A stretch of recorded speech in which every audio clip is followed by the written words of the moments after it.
Hi, everybody. I'm Doña Junta from Swami Chronicles. Welcome back to Beyond the Facade. Hi, I'm Sabrina. Hey, guys. And we got a special guest today. We're excited about our guest because we've been kind of connecting with him for a while now. Introduce yourself, please. Thank you. Yes, I'm Javier from the Incredible Javier YouTube channel. Appreciate you guys both for having me.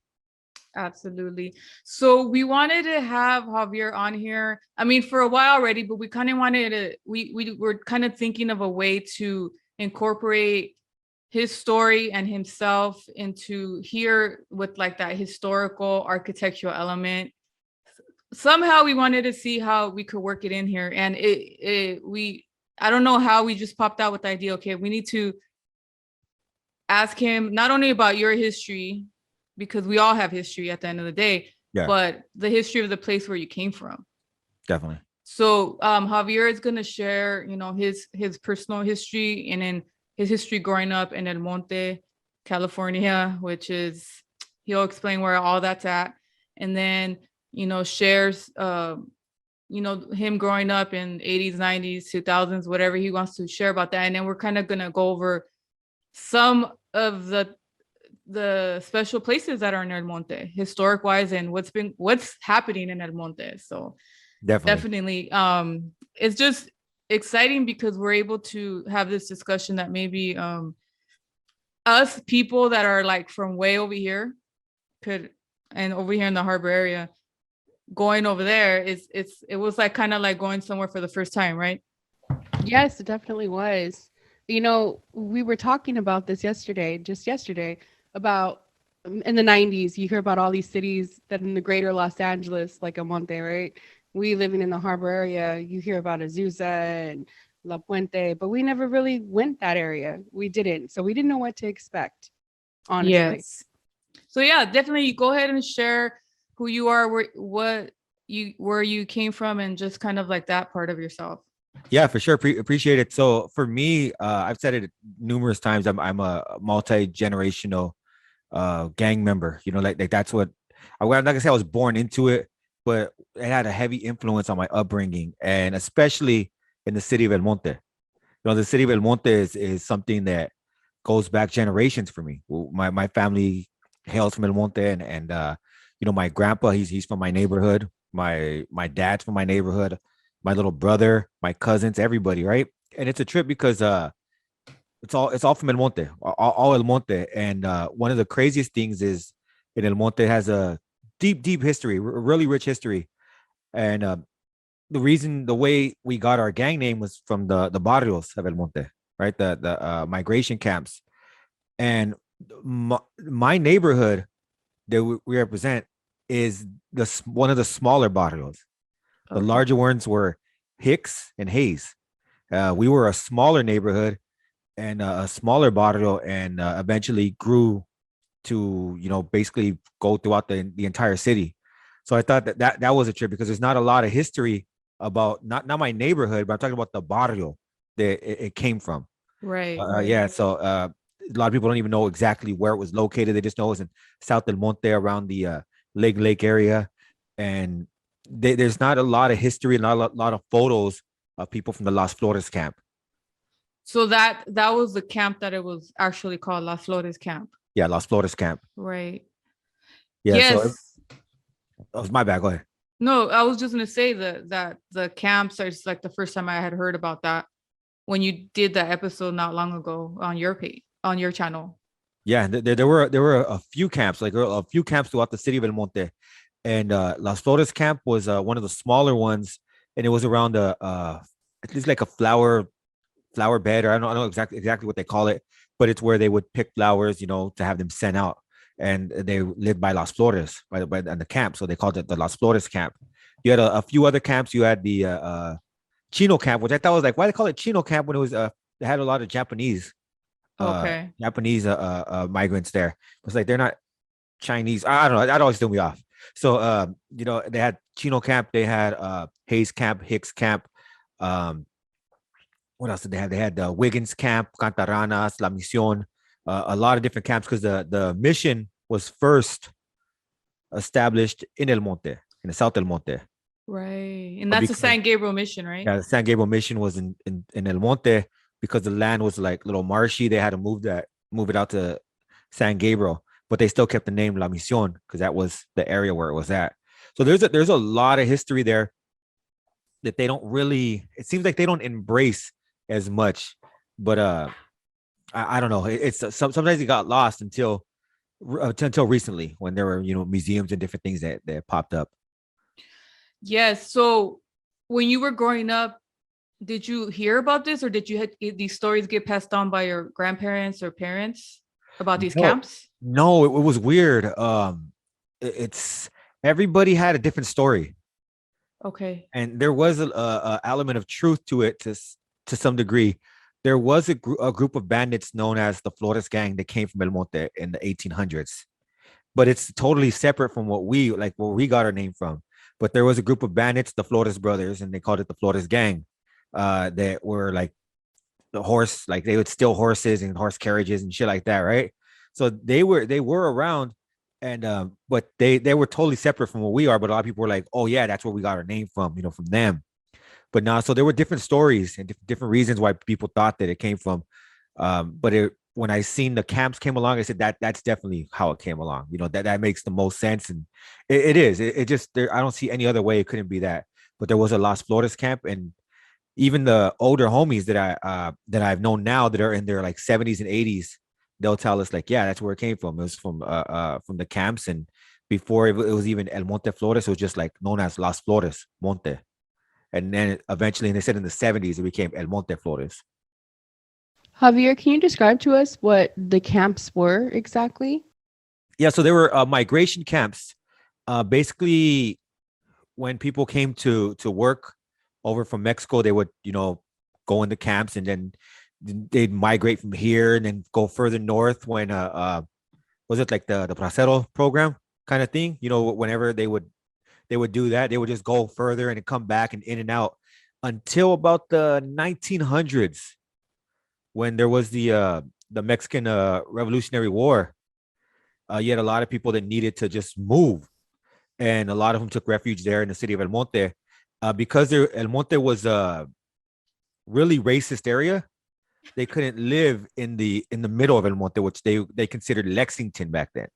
Yeah. That's where all the white people lived at, was in the middle, in the Lexington. So you had to live on the outskirts. So it's a trip because all the camps were built on the sides of El Monte, right? And in the middle was the downtown, and that's where the white area lived at. So could you describe where the white area would be now? Like, we kind of got an idea, the city, like Main Street was, where's that? Or where's the middle? What would you say? Kind of like right there, Main Street, a little bit of that, which used to be the Valley Mall, and like Bodger, which El Monte High School's at. Around that area, going a little bit down to about Central. So all that area right there, right? That area is going to be the white area. And then if you go towards the outskirts, that's when you see the camps located all through El Monte. Yeah, I was reading about that it was the migrants living there, and then they would go even up to Fresno or places and come back. I don't know, something like that. Or I know there was some kind of travel happening between those camps and the fields, or maybe there was stuff there too. I wasn't exactly sure. Yeah, when people needed refuge, they ended up just staying, and they made it home. And there were a lot of neighborhoods in El Monte that like really thrived, and they had people that became mayors and all kinds of stuff. But I think it's kind of sad that Las Flores, that the history kind of disappeared. You didn't have a lot of prominent members of El Monte be hailing from that area, but the neighborhood definitely expanded. What streets were your area? Did they have the same streets back then when those camps were around, or did they develop the streets over time? Developed them over time. So back then, a lot of dirt roads, a lot, because they didn't really invest on those sides of town, especially South El Monte, because South El Monte was an unincorporated area. So that wasn't really a city until about the 50s. It was established in the 50s. So it was just another part of El Monte, but it was an unincorporated area, huge area of land. But they really didn't put a lot of stock into investing and developing that area. until they became their own city, and then they started building. So you growing up in the 80s, 90s, or when your parents were in that generation, what streets was it? Where is your neighborhood, or what street was it, or where they came from? It's a trip because my mom grew up near South del Monte High School, which I think actually Las Flores was around, because her family has deep roots into the neighborhood. That was going past the 60, like after the 60.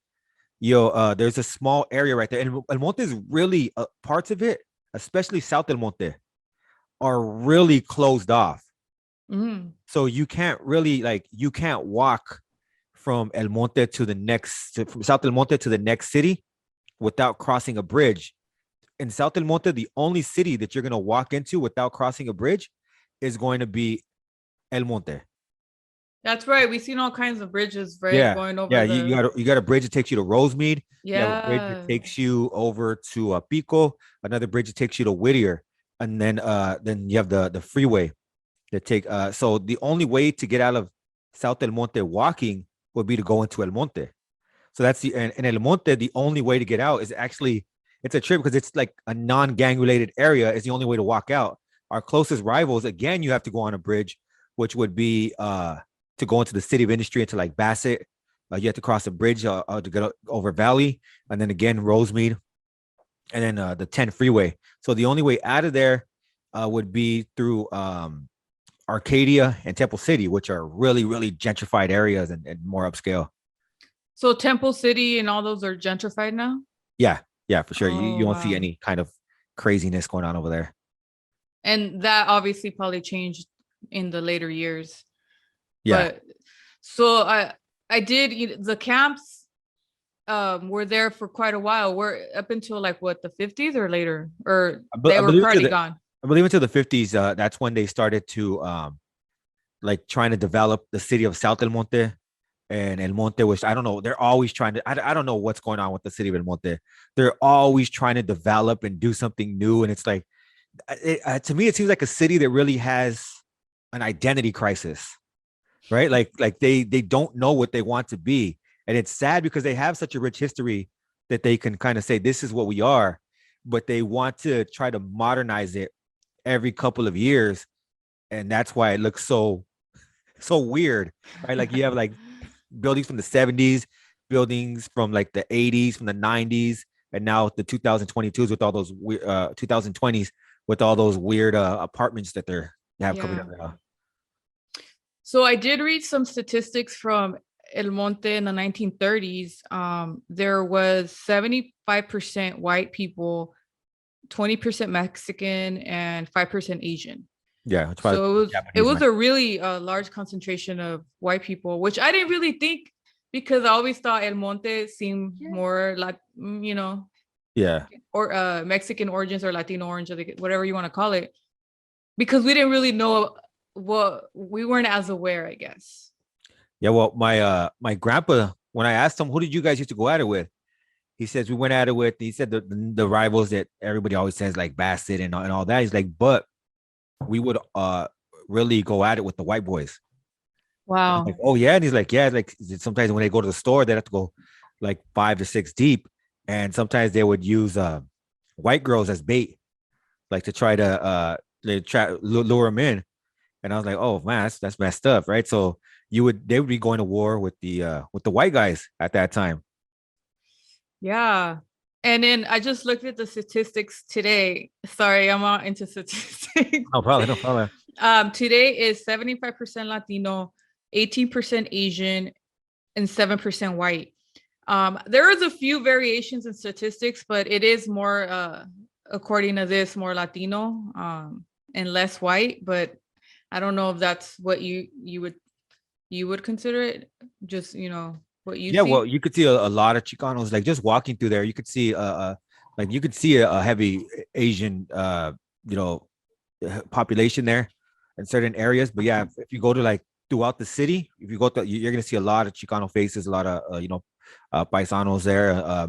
Just a lot of people, and it's trip. Montes, to me, it seems like a city that's kind of compacted. Like you have a lot of people just put into one area. So you'll have a lot with like 6 or 7 different houses for the most part. And because of that, there's a lot of people there. Like it's not that big of a city, but there's for the size of it, I think it has maybe 200,000 people or something like Okay. that. Yeah, that's what I read around there. Yeah. Yeah. And that's that you wouldn't think like because it's not a huge city. Like it's not Los Angeles, nothing like that. But there's a lot of people that live there. And that's because it's really compacted. Growing up, you mentioned like the gang part of it. There was more like legends of how the gang started. So there wasn't like one story, and then your parents really never shared or said too much about the camps, or maybe they didn't know themselves about the history of those camps. Yeah, no, Um, my parents were born in the 60s. So by the yeah. time they were growing up, the camps were gone. My mom grew up, like I said, by South Amani, right over the bridge. There's a bridge that takes you to that part of town, like one of those walking bridges, takes you right over the 60 freeway. So my mom grew up right there, right next to a Whittier Narrows Park. My dad grew up basically where I grew up at, over there off of by on the border of like El Monte, South El Monte and Rosemead.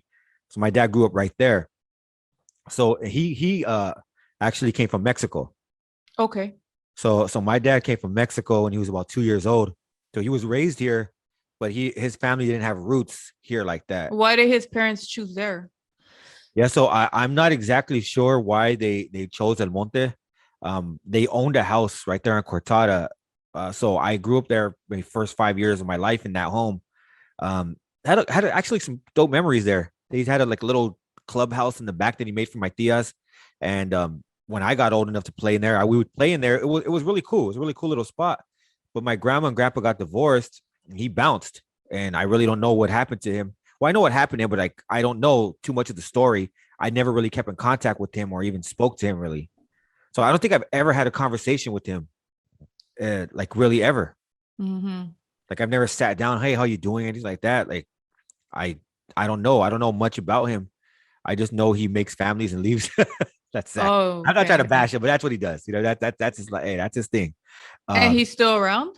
yeah, he's in his 70s now. And I know the family he made after my grandma, he bounced on them too, Oh, maybe about 20 years ago, I'm thinking.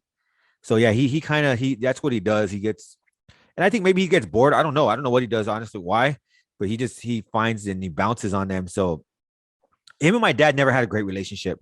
mm-hmm. One time I seen him really hurt my dad's feelings, which I thought was fucked up. Like, man.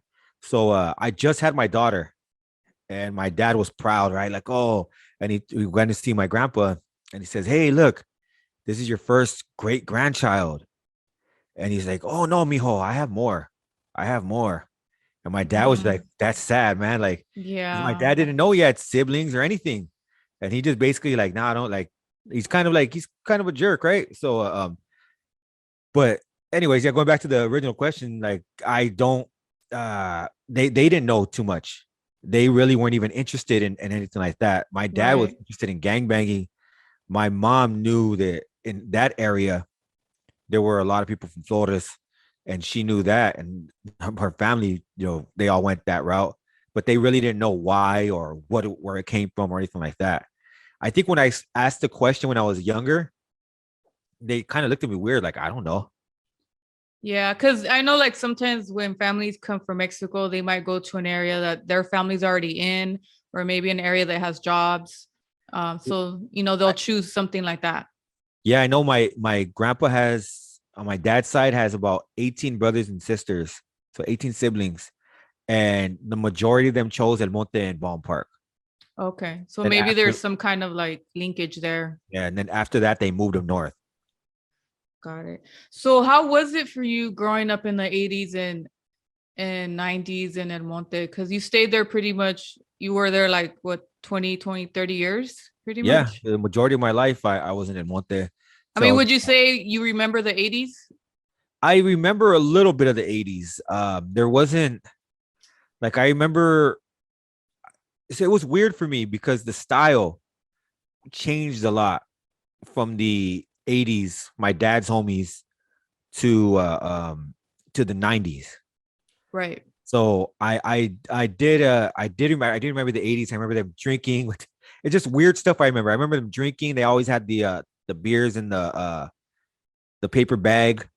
Remember that? The Because you hair had a going. pretty young dad, right? Like Yeah, growing my up. dad's 17 years older than me. Yeah.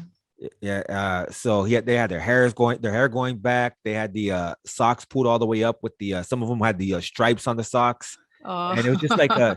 a different style, a way different style. So I remember my dad went to prison in about 91. So when I started coming around about 95, 96 ish, um, it was totally different. Bald heads and just Right. baggy clothes and just everybody looked different. So I do remember the 80s. I remember it as a time where, you know, I just seen it from my dad's eyes, basically. Whatever Mhm. my dad was doing, that's what I seen. Um, so it was just a lot of like them partying, a lot of the music that seen though back then, from what I remember from my mom and dad, was like freestyle, like the 80s freestyle music, Oh yeah. a lot of like just party music, disco, stuff like that. So that's what I and oldies. So that's what Right. I remember. Um, a little bit of rap towards the ending. My dad was a huge like early NWA fan. So he like 8 Ball, Dope Man, all that stuff. But my aunts, they were a little younger than him. So they liked hip hop too. Like that's where I got introduced to like Too Short. And so I seen it change gradually, like from my dad to my tias to when I was a kid. There were a lot of changes in styles, directions, and just the way Monte was. And then was the as far as in the 80s and well going into the 90s, that was kind of was it prime time for gangs like how we always hear about LA kind of flourishing with gang wars and all that during that time? What was the trip is my dad protected us a lot from seeing the actual gang wars. So I Mhm. know from stories that I heard that there was a lot going on in the 80s, because by the time I came around, the homies in the early 80s, I mean late early 80s, late in the 80s in general, the homies in the 80s and the early 90s kind of took over most of the city of Monte. So it wasn't all like homies from our neighborhood at that time in the 70s. Like we kind of branched out, and that happened a lot in the 80s and in the early 90s.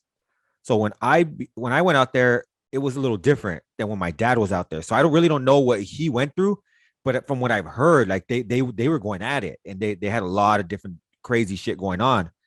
But when I went out there, it was a little different. It was we basically go from one side of town to the other, and it's all us. You know, you walk from Zamora Park in El Monte to, let's say, Fruitvale in South El Monte, and you're just gonna bump into homies all the way through. So for them, there was that So change. everybody got along in the whole city at that time? When I was a kid, it was all Monteflores. Oh wow. Yeah, So it was never a division with different areas. we handled that shit differently. Like we did have different sides, but Okay. we're all from the same neighborhood. Oh, got That's it, what we got it. say. So it's not So like, you could go everywhere in El Monte and be okay. yeah. So it's not like I grew up on the south side of Monte.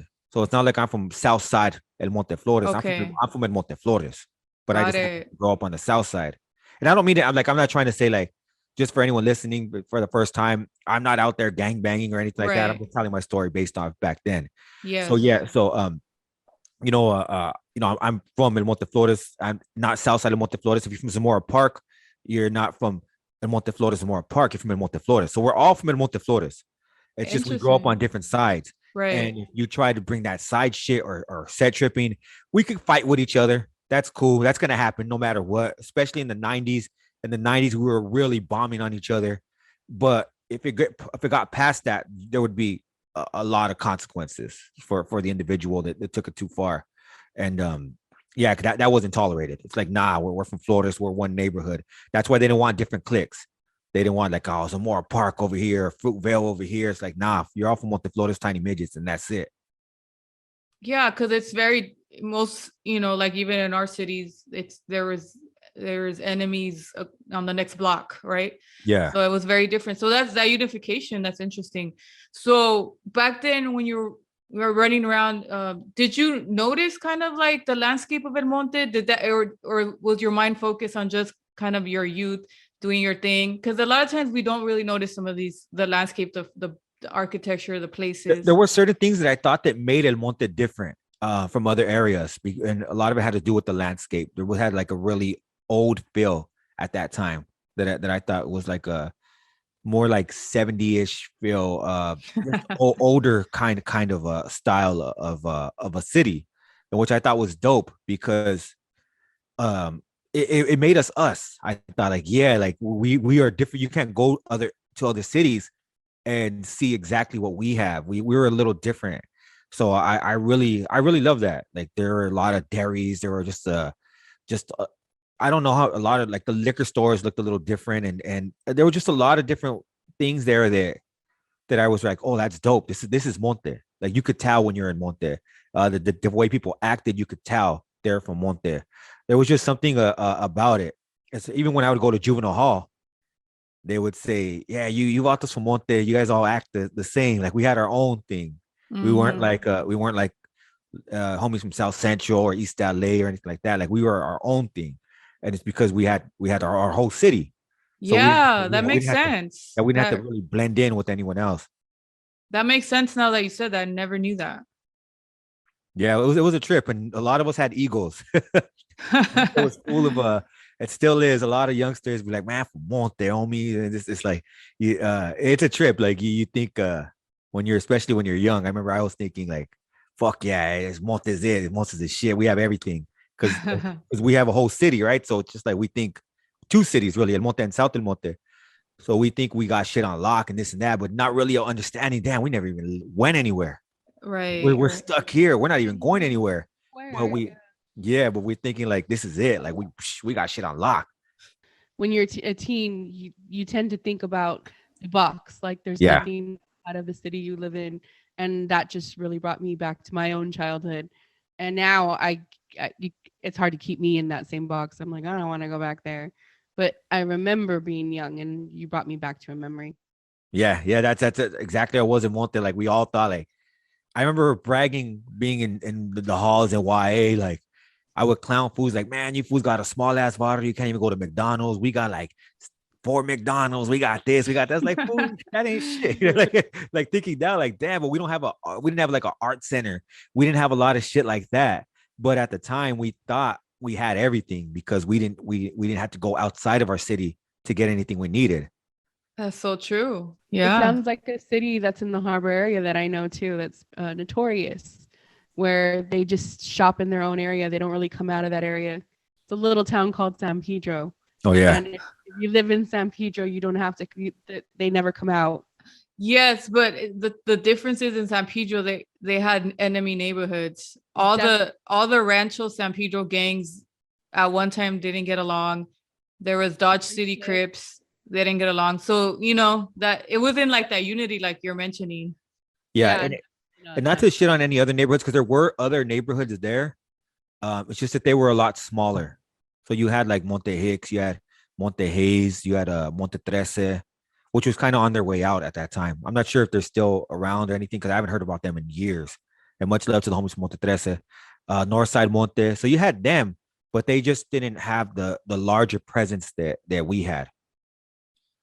Interesting. So was there a large like did you guys tag up the city? Were you Yeah. guys did it look like all bombed up or tagged up back in days? Like I know it was for a lot of cities in the 90s, but Well, El Monte, they one thing they didn't like the actual city of El Monte was the gang problem that they had there. So they tried to cover that up. So our taggings did not stay on the wall long. They'd paint over those shits quickly. There were a lot of taggers there, and I think that's part of the reason that the neighborhood was able to expand was because of those taggers. You had a lot of taggers out there, TMK, which is Tonight Monte Kills, a lot of different a lot of taggers, and they would actually ended up going to the YAs. So you had them going into YA as taggers, and then when they had to, like, the homies were like, "Nah, ain't no tagging crews here in Monte. I mean, you fools are from Florida now," and so they had to basically switch over. So you had a lot of these guys who went in as taggers, and they ended up being from Florida in there. And it was a trip because I heard that, but I wasn't sure if that was true. until my boy Dopey told me, like, yeah, I remember being busted with Dopey from Dogtown, the homie from CYA Entertainment. He was like, yeah, I was in Dallas with these fools from TMK, and one day they just started banging Flores. I guess he said he went through something similar. He was from Monte Vista, and they ended up being from Dogtown while he was in YA. So it was a trip because the 90s was full of that shit, right? Like, I think it was like 18th Street had some tagging crews too that ended up being from started off as taggers and be from 18th Street. So a lot of people were doing that at that time. Monte was no exception. The only different thing is Monte had a larger area to cover to recruit those tagging crew members. So yeah, at first there was a lot of tagging going on. And I started off as a tagger, trying to tag and do my Mickey Mouse thing, like trying to piece and do all that shit. And eventually, I just got drawn to, like, man, tagging's cool, but like, man, that gang shit, like they're tagging, it just looked harder because we had to make it more circular, more tagger style and shit like that. But you see, they have those like old Western letters, boom, big as fuck on the wall. And as a tagger, when we were kids, we couldn't get off like that in public because if the homies seen us, we're done. They're gonna fuck us up. What the fuck you doing writing on our walls and shit? But they could stay there and they could get down the way they want to. With us, it was just quick because we're little kids, 11, 12 years old. So it's not like we're gonna go fucking bombing on these 16, 17-year-old guys. Like, nah, like they tell us stop tagging, we're gonna be like, oh fuck, it is what it is. Like we lost. We're tagging crew. They're a gang. Yeah. So but we would see their taggings and I'd be like, man, that shit's so fucking tight. Like the way they got off. I always appreciated the artwork behind the graffiti. Yes. So it sounds like the city was obviously against the gang stuff, buffing the spots, and there was already a division. Would you say it was a division between the powers of the city, those type of people that are like, more council people and all that were against kind of the more Chicanos, or what was there like a division like that? Yeah. It seemed like there were a few divisions there, especially within the city council. So it seemed like you had the upper middle class kind of city council member kind of people, and it just seemed like they really didn't care for or look down on the Paisa community, and the lower class working poor Chicano community. And so it just seemed like we were never included in their plans or what they wanted to do. Right. And they were always talking about making the city better. And it always seemed like they were making it better at our expense. That's the way I always looked at it. Like, well, how the fuck is this going to benefit us? Like, what are we going to get out of this shit? One of those things that trip me out is right there on right off the 10 freeway on Santa Anita, right where Pioneer Park used to be at. There used to be these a lot of apartment buildings there, like the late 60s, early 70s style apartment buildings. You had a lot of people living there, and they made people leave so they could tear that shit down, like eminent domain. They made them leave so they could tear it down, and they don't have to pay them. That's the sad part. When you're tearing down apartment buildings, you have to pay the owner, not the residents living there. So they're fucked. They don't get anything out of it. So you had to they paid them to leave so they could level that. They built a car dealership right there because Monte was full of car dealerships for a while. I don't know why. I don't know what it is with Monte and car dealers, but there were a lot of car dealerships there. And after the recession of 2009, it went belly up, and that's been an empty lot ever since. Like, that's messed up, man. You basically relocated people for a business that went out of business within a year. Wow. And I thought that was really messed up. And you've seen a lot of that in El Monte, a lot of where they really don't care about the people there. They are looking towards a future that I don't even know what they're trying to envision, but they're always looking towards this weird future that doesn't seem like it includes us. Right. And you mentioned redevelopment in the 70s, right? Like things started changing. Yeah, I think that constantly in El Monte, there's redevelopment.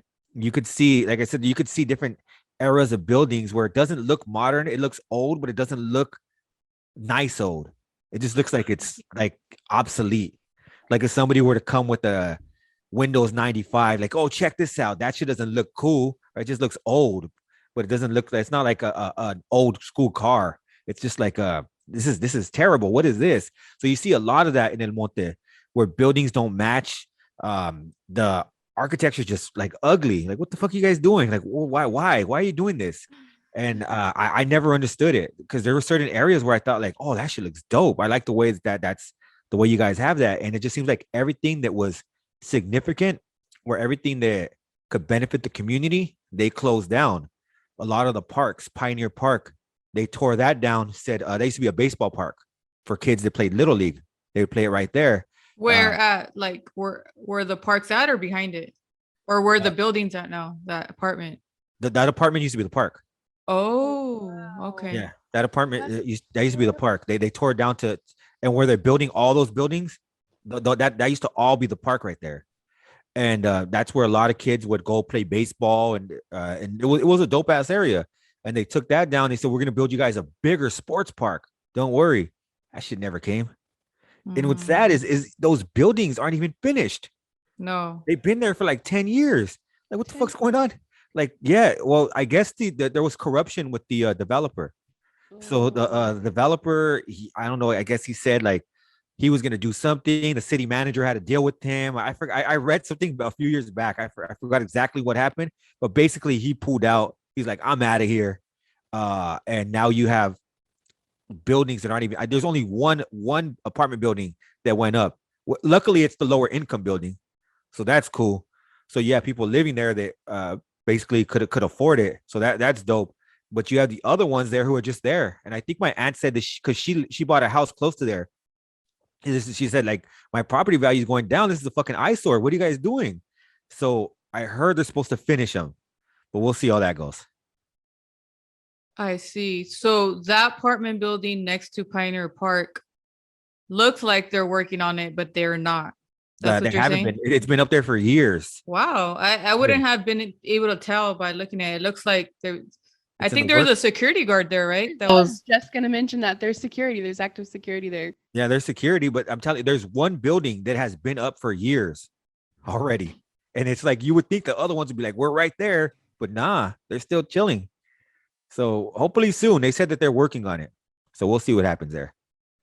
right. But yeah, that used to be they actually had one of the oldest houses in California, like still up right there for a while. I think it was from the 1800s or something like that.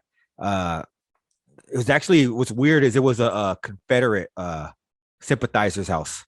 Oh wow. Yeah. So they knocked that down though. But it was an old house. I bet you guys would have tripped out like, oh, that's pretty dope, because it was a 2-story house and it had one of those windmill kind of things. So yeah, so it was right there where you guys went. You guys inside of that park area where there's like a gate. There used to be a house right there with the windmill thing, and they would also had an actual what do they call it, with the like the buggies that the horses carry? I forgot what they are. Like a wagon. The wagon. Yeah, they had a wagon right there too next to it. That's why it was called Pioneer Park. It's still there, kind of. The wagon. The wagon's still there, and we seen the windmill thing. I took a photo of it too. Okay, It said okay. Chicago or something on it. Chicago. Yeah, I have to look at the photo. I can look at it right now. Yeah. But it said Chicago and something else on it, and I was like, I said the same thing, Chicago. I thought that the Pioneer Park was like Knott's Berry Farm, like a fake display kind of thing. No, it was it had that in there, and they would always show us that when we like in the 3rd, 4th grade. They would take us there to show us like, this is your guys' city, this is what it was. They never Okay. told us about the Chicano part. They always told us about that part, right? And so we would go there, and it was a big ass house. You had the windmill thing, you had the wagon, and it stood there for years until they tore down the park. When they tore down the park, I guess I don't know what happened. I guess you never needed security before. That's what I trip out on. And I guess afterwards, people started breaking in, and when they were building the apartment buildings, people started breaking in, tagging all over it, and they just tore it down. Oh wow. And you mentioned before that there was like some scandals. Is this part of the scandals that you were talking about? That was one of them. Yeah, you've always had a lot of different things going on, and there was a mayor. So what's the tea? Bring out your tea. So it's crazy, man, because you have the the El Monte Police Union, which is really like they basically own the city. So they could do Wow. whatever the hell they want. So you have them going on. And as a result, you have council members and mayors and stuff that can, like, when they commit crimes, they basically the cops come and look the other way. One thing I seen firsthand is I went to pick up my brother one time. My little brother, he was he was at a house where it was on Cherry Lee. I think it was on Cherry Lee. So that's towards like the more upscale part of Monte, right? So he was out there, but there was a pad that the homies used to chill at right there. Right next door was the mayor. So you got the homies chilling in one area and the neighbors in the other, where was the mayor. So I went to pick up my brother. We're chilling real quick. I'm saying, "Dude, what are the homies? Hey, what's up, G? How you been?" And shit like that, right? Next thing you know, I see cop lights. And I was like, "Oh shit, what the hell's that?" And they're like, "I don't even trip, fool. It's probably the mayor beating on his hyena again." Oh my Like, oh goodness. damn, yeah. So he would basically, domestic violence. And I look to see. I'm kind of nosy. Yeah, I have. Yeah, you could kind of see that I'm nosy based on the way I do my interviews. I'm You're just curious, yeah, yeah. So, but I'm looking and they're like, "Oh, what the fuck is going on?" They talk to the mayor. They all get in their car and leave. And I'm like, "Oh man, like these fools get away with everything." Wow. You had them get away with countless DUIs. And then it's not just him. You have the city was the city planners. They waste money like crazy, and they plan these crazy things that they're gonna go through, and it only benefits them. They leave with, like, you have contractors that leave with money, and then as a result, they're fucking giving money to these people's campaigns. So it just keeps going and going on and on. So you have that, and that's why you had the, I think that's why you had the development of those apartments, because you had a city planner that came in right after the recession saying he's going to do this, he's going to do that, we're going to bring Monte back here.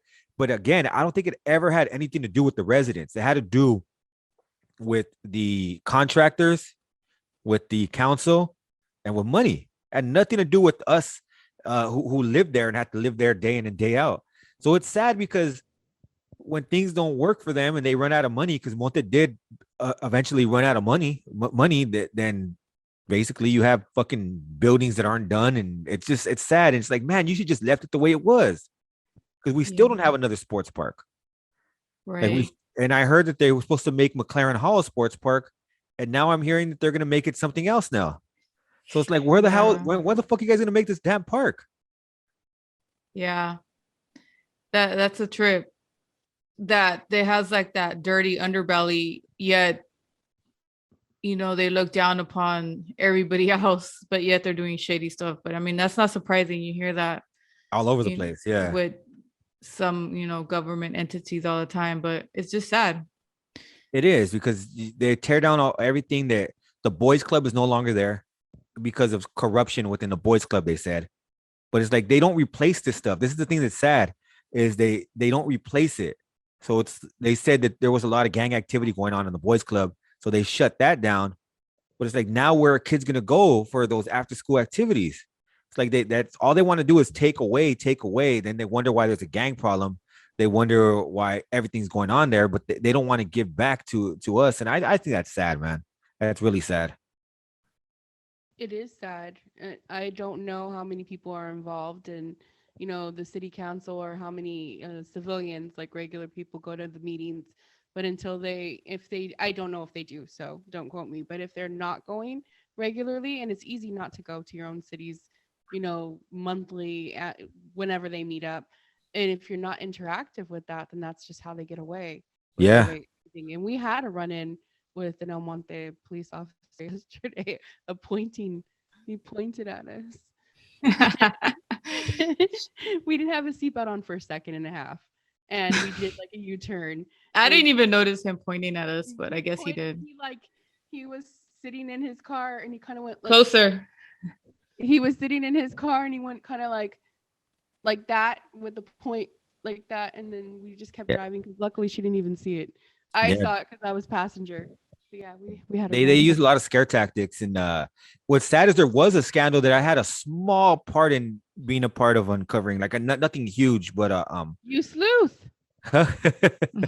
So what happened was they were towing cars at the 99-cent store and surrounding areas, and saying that people were inside of the going in the courthouse and parking at the 99-cent store. So they started towing cars.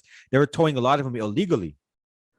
So what happened is there was the city was paying the tow truck to do it, right?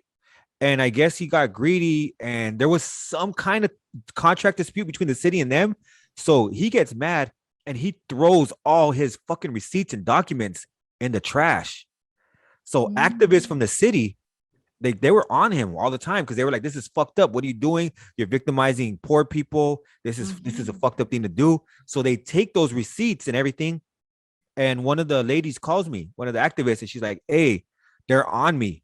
Could we keep those receipts at your house?" And I said, "Yeah, fuck yeah. They can't come over here. Like I'm like 2-3 cities away.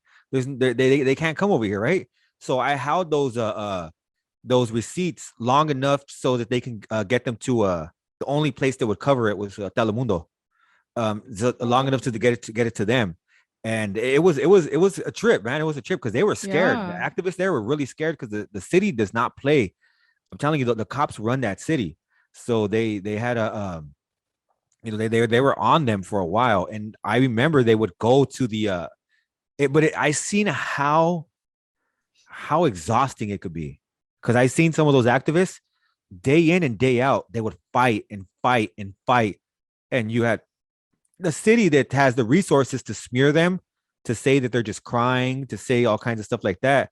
The last big victory they had, so they would go constantly for the ticket thing. Then they wanted to build the Walmart where the theater used to be at. They wanted to build a Walmart there, and they're like, that's right next door to right across the street from the Valley Mall. You're gonna kill all those businesses in the Valley Mall. So you had activists fighting for that, and they won.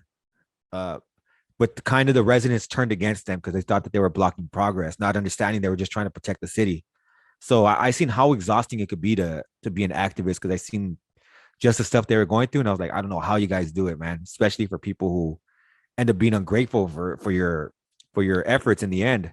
And there were activists that lived in El Monte, or they came Yeah. from different organizations? They lived in El Monte. Okay. Yeah, I still talk to a few of them. They're really, really dope people. Yeah, they're really, really cool. And I just felt bad that they couldn't get things going the way that they wanted to, because you had the city saying that they're trying to block progress, and they're trying to keep jobs out of El Monte for a self-righteous I forgot exactly what they said, but they were just saying like they were just trying to grandstand for no reason. But it's like, no, they were saying we have to protect the city, and we have to protect what makes the city unique. If we build the Walmart right there, that's a lot of low-paying jobs that are going to come to El Monte, right? So you're gonna kill the Valley Mall, what they know as Main Street now. You're gonna kill Main Street because those small businesses are not going to be able to compete with Walmart. Right. It's like, what are you doing? Why are you trying to harm your city?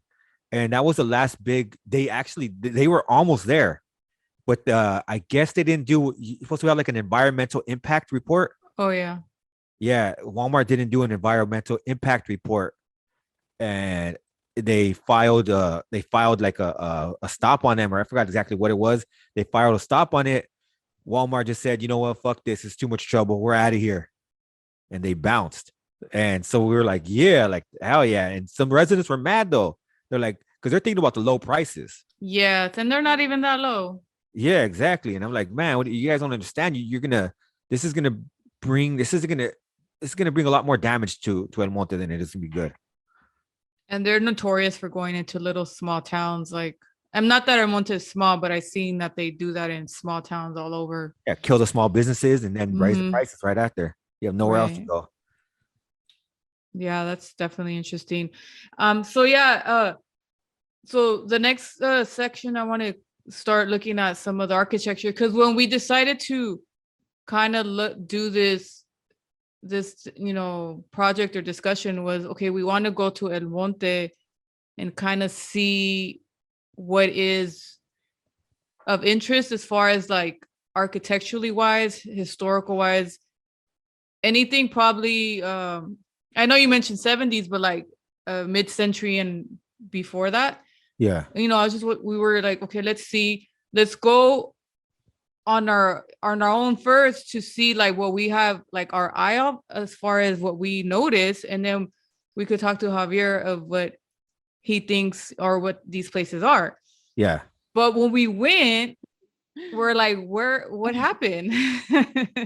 It was really hard to find anything really architecturally significant. And there are some things which we're going to talk about, but it felt like something else happened here. It felt like why does it feel like the vibes here, something changed? And that's why when you said that, well, they and then I read too, everything got redeveloped, or it's continuing to get redeveloped.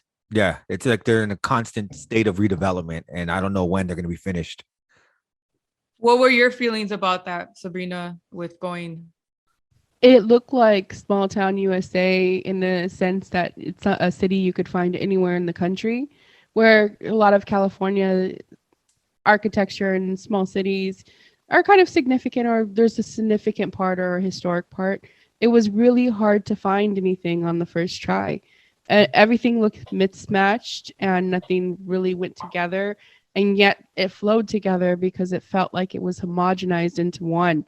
There was nothing that was significant. There was nothing culturally outspoken about anything. We saw one like Art Deco building and we were like, yay, because that was the highlight of the entire day, because we were just driving around like, what is it? Like, why is every single building look the same and yet different, and it doesn't really vibe with each other? And yet it does.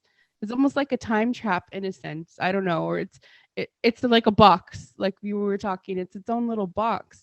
Because when you come out a little further, you have different areas and different spots with historical sites or gentrified areas. And this wasn't even quite gentrified, but it looked like we knew a little bit of history of Monte. So like any culturally significant thing had been painted over, whitewashed, and there was no evidence of it being there.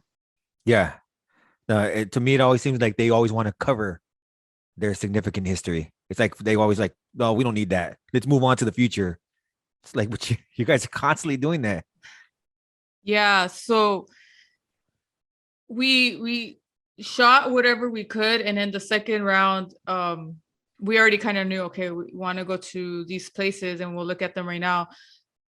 But it makes sense now why it was the way it was, and the story you're sharing connects all that to why that happened. So right now, what I'm gonna do is I'm gonna share my screen so we could talk to Javier about some of the landmarks we kind of seen or we thought were interesting, and then maybe he could have his take on it and share his interest of it, or whatever it is that he knows about it, since he saw it and he was there. I had to stop for this because I love Googie architecture. For those those that don't know, Googie architecture was came out kind of in the 50s, and this one's a later time, 61, but they were kind of obsessed with the space age, and they love like anything that looked like spacey or futuristic. And it also was to attract like cars driving by, like, oh, we're gonna stop there where there's like starburst and these colors and stuff like that. So what I read about this dairy, I seen they definitely had a space age feel, like we're gonna go here. And dairies were really popular in the early years. So did you ever go here as a kid? What was anything about this place? I passed by here, but in El Monte, up until I got out of YA, about 2003, it was full of dairies. So, oh wow. Yeah, so there was a dairy down the street from where I lived, on Garvey and Merced. There was a dairy right there.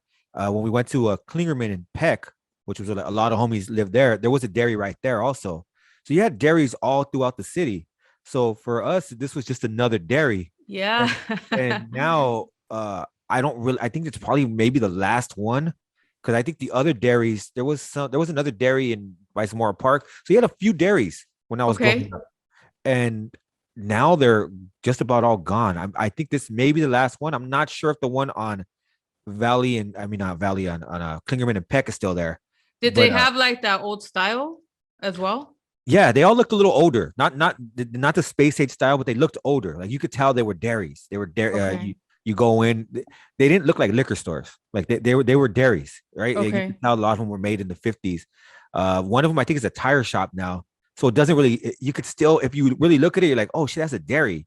But if you walk Right. through, because it's like a tire shop and you could drive through, it works perfect, right? Because it goes, you're gonna drive in, get your tire fixed, and then you're driving out to the alley and then back. So they repurposed them, but there were a lot of dairies in El Monte up until about, I would say, the 2000s.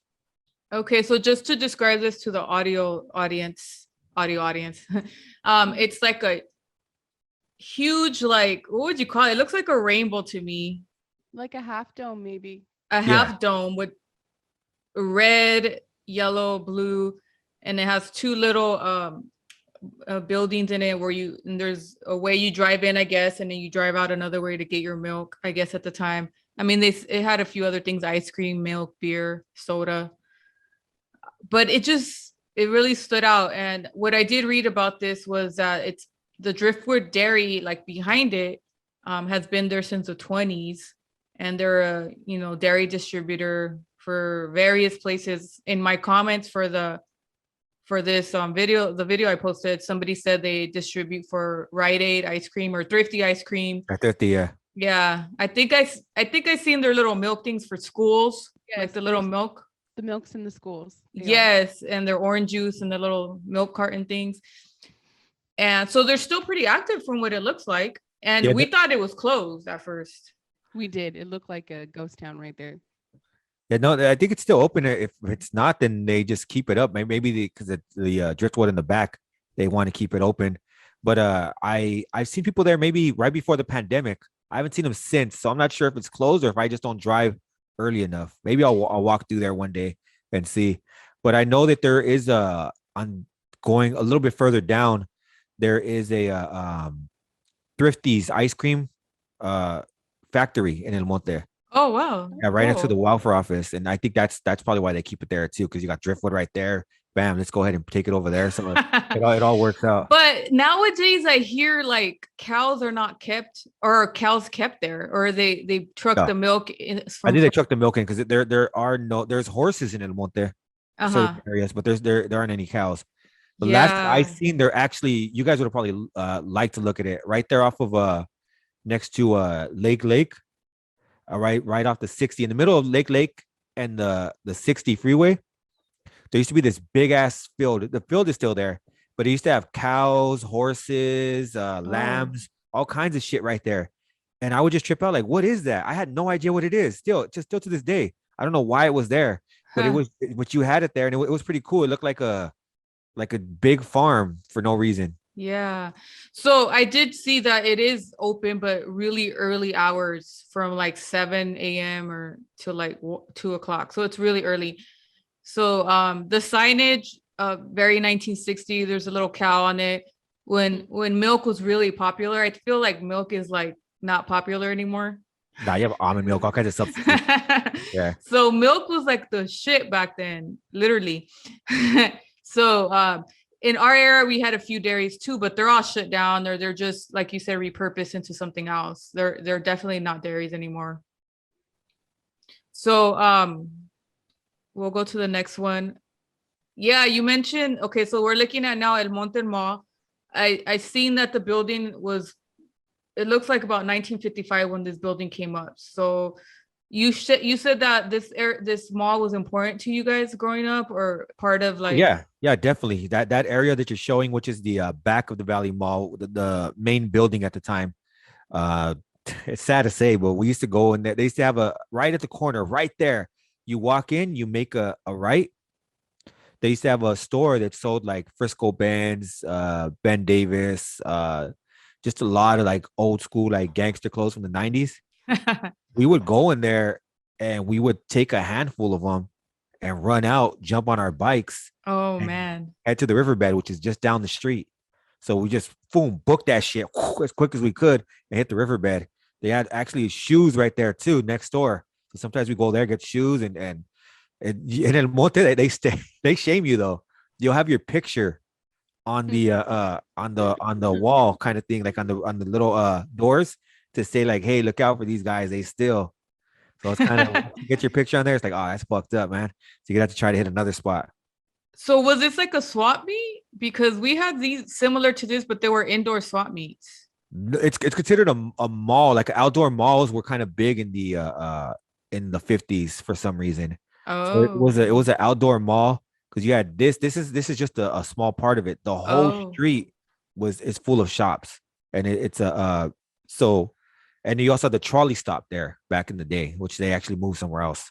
El Monte still has a trolley system, and looked really dope. They had the old school like modeled like the 20 style trolleys until about late 90s. They switched over to a more bus looking trolley. Like, why the fuck would you do that? Like, you guys killed it. I'm telling you, anytime they have something good, they'll switch it up. So but yeah, right there you had the whole mall, and we loved it because this was our mall. We would sometimes do little cruises on there, and you had the memories of El Monte car show done by Oh. KRLA back in the day. Yes. They threw it here at the mall in the parking lot, not on this side, on the other side of the parking lot. So yeah, the mall is very significant to us. That's part of El Monte. I think the other one that they said is resembles this one. They said it's a little smaller though, but it's in San Fernando. Okay. Yeah, so I don't know of any other ones where they're still around the outdoor malls, but I know that there's this one, and I heard the other one is in San Fernando. Like the Main Street part, it just looked like a little downtown with like little mom and pop shops, right? So Yeah, those were pretty, I'm sure, like it wasn't like big corporate stores. I mean, now you see like a yeah. cell phone store and all that. This used to be a J.C. Penney's and then a Sears.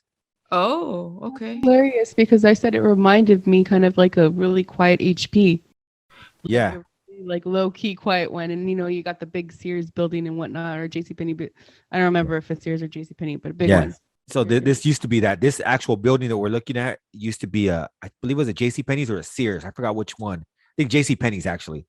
And then you had the theater, which was down there, which is repurposed for something else now. So it's just a building now. But you had a theater there. So you had a theater. You had the fucking J.C. Penney's, and you had all kinds of other stores. Okay. In the Was the nine, theater the one that said El Monte on it? yes, that used to be the Yeah. theater right there. Yeah, so you had all of that right there on that street, and it was a mall. It was an outdoor mall, and then it did look more like a, just like you said, like a more downtown kind of area in the 90s. It switched from like major mall like buildings and stores, and just more gangster clothes and stuff, or paisa clothes. By the what was it called, the vaquero look was big in the 90s. So you had a lot of that right there. So it's kind of more what they switched from being like the major department stores to just catering to the community in the 90s. So you're saying it changed to it, like you said, things don't stay long, they change. Yeah, yeah. That's interesting. And in Monte, everything will change. I'm telling you, 10 years, El Monte will be a different city than it is today. And it's a way different city than it was when I was a kid. Wow. Interesting. Okay, so let's look at the next one. Okay, so we ran to this because it was a little older, right? Like the AT&T building, or Yes, yeah. it had some Art Deco elements on it, or more like the Spanish Revival, it's like a weird name I can't even pronounce. It's really long, but with some Art Deco elements, and I couldn't find the year of it. It didn't say, but it looks like maybe 1930s. That was one of the older ones compared to the list that I showed you. Even compared to the dairy, this is just one of the older ones. So I could see how you mentioned it has been gone. Yeah. Yeah. You had a lot of buildings in that area that looked like that before, and you won't see any of them anymore. So yeah, Yeah, that's one of the last ones. And I'm pretty sure within the next 10 years, that'll be fucking demolished. maybe because utility buildings kind of stay kind of for life. This is probably the only reason, because they're still being used. They're still pretty much being used. I don't know how the utility work, but you know how we the DWP buildings are still being used. Yeah. So this might still be some significance, maybe not though, because again, maybe with cell phones, who knows if it's changed, but yeah, I'm hopefully sure it won't. I think within the next 10 years, if I had to put money on it, I'd say it'd be gone. Yeah, sadly. Okay, so I didn't have a pictures for these, but I was interested in that area you told us to go back down, where it's a little 5 Points liquor store. Tell us about that area, because that did look like it was more maybe not as like more a little bit more rough, you know, more kind of like maybe not as much as attention was paid to it compared to like what they're trying to like make all gentrified on this side. Yeah, so that's basically in the outskirts of Monte. That's like that's kind of hidden. You don't need to see right there. So right there was a you could see there's a lot of duplexes where there's a lot of homes in one area, in one property. Yeah, there are little bungalow houses and stuff. Yeah, the trailer parks and stuff. Yeah, so right there's a lower income area. Okay. 5 Points is really, I think they changed it to something else, but 5 Points liquor store is known as something else now, but that was like the store when we were kids. Like, man, that was a spot. And we would everybody from all over the neighborhood, like I was from the south side, we'd go over to 5 Points. If you lived in Zamora Park, you would definitely go out to 5 Points. Everybody would go to 5 Points. It was a really known area. My pops even used to talk about 5 Points, and like everybody would go over there, and it was really well known for a long time. So you had a lot of homies that came out from that area. So because it's low income, and it's low income, and I think one of the reasons why the gang problem is so such a big problem in El Monte is because we're so crowded. So you have about 15 kids in one little property. 6 or 7 of them are going to be gang members, or even not that, but even 5, right? But still, that's 5 just from one little block, like not even a block, but like one little property. You have 5 different gang members. So that's and 5 Points, because it's so crowded right there. You have the potential to have a lot of different homies right there. Right. Yeah. So, and not only that, but there's the 5 Points liquor store right there. You have the park down the street. There's a lot of parks in El Monte. You have the park right there. So it's just an area where you're poor, you want somebody to hang out with. You're gonna find somebody to hang out with all times. I guarantee it. You go to somebody's house, they'll be there, and you're gonna take off somewhere and start getting into problems. That's fucked up. It's fucked up, but that's the way it was when we were kids. It's like you're bored, you're gonna find somebody else who's bored too, and you're gonna yeah. And is that where the Medina Court is at? No, Medina Courts is over there next to that building that you showed me earlier, the AT&T building. Okay. It's a little downer from that area. You had some comments on that, Sabrina? No, we just didn't find it. We were looking for it. We're just a little confused. Yeah, Medina Court, the main street of Medina Court is right there off of Peck and Ramona. And it's a small, narrow street. Like you can't even fit 2 cars in that street, because it's the roads were smaller back then. So it's a small, it's like not a large area, but it's like older. That one you could see is a little older. So it's just an area. It's not like a building or anything significant. It's just like an area. It's the area, yeah. It's a street, Medina Court. Named I don't even know why they named it that, but it's part of the Hayes camp. Okay. And then we did find the Klingerman Apartments, right, Sabrina? I think we did drive by those. Those are apartments, right? Correct? Yeah, those apartments. It's basically 2-3 streets of apartments. What is the significance with those? When it comes to the homies, that's like yeah. When it comes to the homies, that's a spot too. That's the Klings. We'll call it the Klings. And that was an area when I was young. There was before I was young, really chaotic. Like there's all kinds of alleys. There are all kinds of alleys. The cops aren't going to catch you there. Like we have so many places to run. We know the Klings. So the cops, like, they could try to go in there, but you're getting away every time. So yeah, the Klings is just an area, again, where full of apartment buildings, about 2-3 streets of apartments. So you had the homies just able to just control that. There's only one way in. It looked like late 60s or 70s style apartments. Yeah, I think it was like supposed to be low income area, low income apartments. They're trying to modernize it at that time in Right. the late 60s. I think 60s, yes. I think it always was about the 60s. They're trying to modernize it, and they built the clings. They became rundown really quick.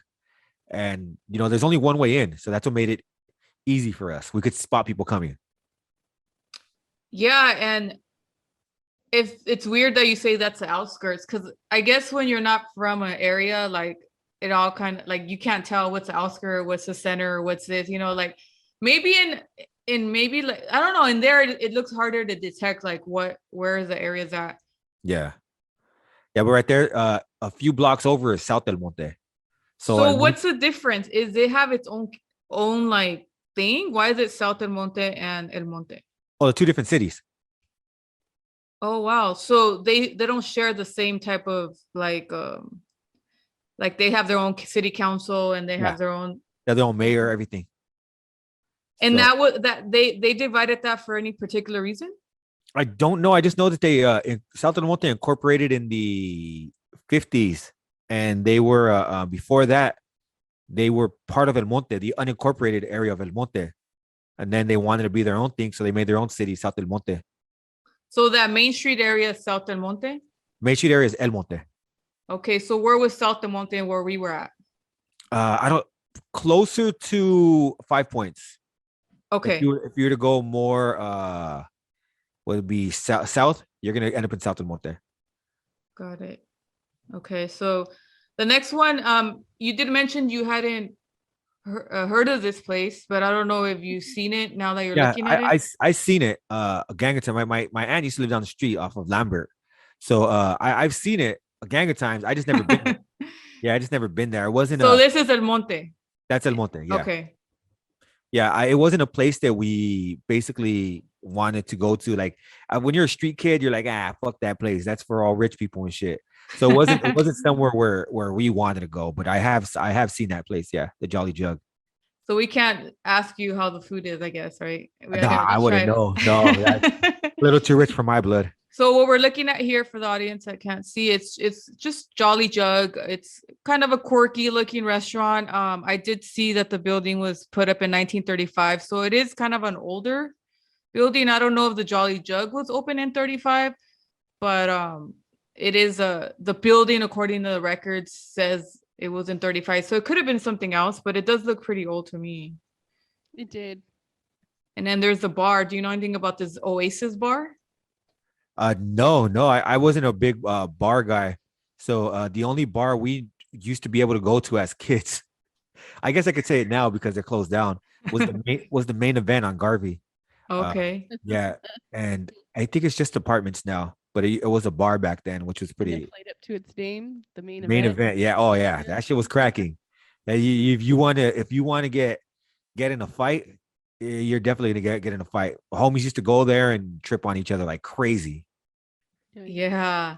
And I mean, I like looking at the signs of these little bars because in our city, they're like little paisa bars. And yeah, I don't know. They're just little hole in the walls. It doesn't look like this one's open, but the sign's still there. So I don't know if maybe at night, some come to life at night, some open at 6 a.m.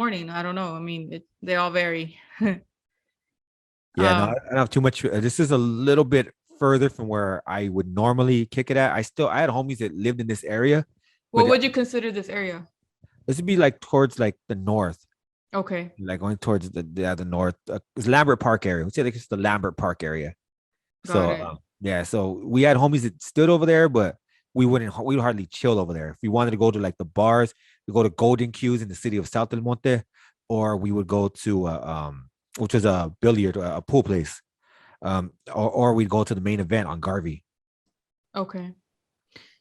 So the next thing is the courthouse, which probably nobody likes courthouses. But nobody likes them. But I just wanted to look at the architecture, which is very 70s, like you said. So I could imagine that when they were trying to redevelop, it was very 70s. I kind of like the funky little modernist feel on the top right here. A lot of places were like that in Monte growing up. So that's what a lot of places look like that. Those little design things, Yeah. you would see that on a lot of. Sabrina hates it. No, Yeah, I thank wasn't. you. Yeah, I wasn't a big fan of it, but you've seen a lot of places like that in El Monte before. Most of them are gone now. I think this is probably the last place that I've seen it. Ah, yeah, this probably will not be getting torn down soon, but No, who no, not knows? at all. This is here to stay, unfortunately. And we used to have to go here to the probation office. It was on the fifth floor, I think the fourth or fifth floor when I was a kid. So our PO, if you were part of the gang probation, then you would have to go here. So this is where a lot of the homies will go to. So during your juvenile hall days, did you go to the courts in the juvenile hall or did you go here? Oh, we went to the courts in Pomona. Ah, so that's a different, it Yeah, was a so different setup. we had to go to Pomona Court. It depends if where you're arrested at. So if you're arrested in the city of El Monte, you're going to Pomona Court and you're going to LP. If you are arrested in the city of South El Monte, you're going to Pasadena Court and you're going to Central. Oh yeah, yeah, there was that division. Yeah. So for me, I mainly got busted in the city of El Monte. So I would go to LP, but when we got out and we're on probation, we'd have to come here to see our PO if you're on gang probation. And that's interesting that you guys even have a courthouse by itself, because even like here in our area and one in San Pedro, they used to have one, then they tore it down, and most people go to court in Long Beach. And in your area, they go to court in Torrance, right? Compton. Compton, yeah, Compton or Compton Court. Torrance. Mhm. Or Torrance, but it's usually Compton. Yeah, So Long Beach. yeah. El Monte has basically it's one of the focal points of the San Gabriel Valley. So it's El Monte, Pasadena, and Pomona. Okay. So you have anything you really need to make a area of the county work, you have it in El Monte, which is the courthouse, a welfare office, anything like that, like you're gonna have it in El Monte. So that's why it's maybe there is more powers that be because of that, right? Yeah, That probably, yeah, because yeah. you need to make things run. Yeah. Yeah, that's true. Yeah, like Okay. one of the lady, Hilda Solis, who was I forgot what she runs like Okay, yeah, I something heard in of the her. county. She's from El Monte. It's Oh, her office is in El Monte. okay, got it. Yeah, I heard of her. I don't know. I can't say if She she's runs like good or not. I don't know, yeah. But she runs like county programs. Okay. Okay, so this was kind of a surprise was when I was looking through the research about this famous lion farm in El Monte. When you were growing up, did you hear about this place? Yeah. Yeah, So they told us about it. Gay's Lion Farm was they said that the tiger, it's not a why would I say tiger, the lion for Paramount. yes, He was a or was it Paramount or MGM, MGM, right? yeah, MGM, yeah. Or something like that. He came from the Gay's Lion Farm. A lot of the lions in the movies came from Gay's Lion Farm, and it was up until World War II when they had to pull back on the meat that they were feeding them. Poor Yeah. lions. Yeah, so they had to Even the send them lions to got rationed. yeah, they got rationed and they got moved out and they never reopened it. But yeah, that's why the high school El Monte High is the Monte Lions. Yeah, I thought that was a kind of interesting, like, because you hear of back in the days, they used to be obsessed with like ostrich farms and like weird, quirky type of things like that. And I mean, the story of this family, this couple, they came from the circus, and they started training these lions in El Monte, and like it was like a popular destination for tourists to come here Oh yeah. and Yeah. go. So I thought that was pretty interesting to see Monte, that. they used to have a lot of attractions, but it's crazy because none of them were. It didn't seem like they happened all at the same time. It seems like they come and go, and this was one that yeah they told us a lot about the lion farm and how dope it was, and but we never got to see it or even seen anything about it. The closest we get is like, did you see that lion on the MGM that was from El Monte? um I did see that the building that you see here got torn down because of 10 freeway, which looks like a lot of freeways crossed through there that tore down a lot of stuff. Oh yeah. I think that's probably part of the reason for the barrios being torn down. Like I Yeah, said, the Las Flores one, I'm pretty sure most of that got taken out because of the 60 freeway. So you had the right. 60 and you had the 605. And yeah, so you had the 60, the 605, and the 10. So all three freeways go through Monte. So you tore down a lot of different areas to make way for those. Yeah, that's interesting. And that happened to a lot of cities in LA, that especially, cities with minorities in it, brown people or blacks, the freeways cut right through the neighborhoods. Yep. Yeah, and So, you separate them, and it's messed up. It is. right. Okay, so I was reading that this lion was donated. This statue used to be in front of Gay's Lion Farm. So the owner gave it to the school when before he Yeah, closed down or whatnot. yeah. That thing has been there for years, and that building is actually pretty old too. Yes, I was gonna say good eye on that one. I didn't get the year of that, but it's a streamlined modern building with the rounded curves. So it's like in the Art Deco family. So yeah, that Yeah, was pretty cool. yeah. That building is, and Monte High School is one of the oldest high schools. I think had to build it twice. The first one burned down, but they rebuilt it again. I think they said in the 20s. So this was that building is really old. You have a few buildings that are old, but most of the older buildings, even in the high school, have been torn down to build more modernized buildings, which I Yeah. could kind of understand on the high school level because you do need to educate kids in like better facilities. But you could have just redecorated. But yeah, even in Monte High School looks way different than when I was a kid. The Yeah. only thing that I remember that still looks the same is this. And you could see that little thing in the beginning. That's where they would sell the tickets, that little window right there. So you would sell tickets for like different events that they Oh have. yeah, I do see Yeah. that. So yeah, like talent because it's a auditorium. So you have seats there and you have plays and stuff like that. You buy the tickets right there. So yeah, that's one of the older buildings in El Monte, and it's one of the last ones at the high school. Yeah. Okay, so the next one, and this is interesting because okay, so shout out to South Del Monte Arts Posse. I did find them on Instagram a while back, but I didn't know how active they were trying to revitalize the history of the Lost Chicano murals. And we both seen a video about the Lost Chicano murals. I'm not sure if you were aware or if you know this art collective, No, but I haven't heard of them. yeah, they're situated somewhere in that Main Street area. And what do you think of the video? You want to share what it was about, Sabrina? Sure. So, just to kind of recap a little bit, uh, the little video we saw basically talks about at youth risk in this art program in what the 60s, The the 70s. early 70s, and they put a lot of at youth risk in El Monte to paint murals throughout the community and also kind of bring up morale and bring them together and portray their culture. And they did so. And there was multiple buildings. There was a couple of famous artists and other people in the community that had these at they called them at risk youth come and paint, even gang members. And they painted some amazing murals, just like the kinds that you would see in downtown LA. And at some point, the city council voted against it, and they literally painted over it. And there's absolutely no trace of it.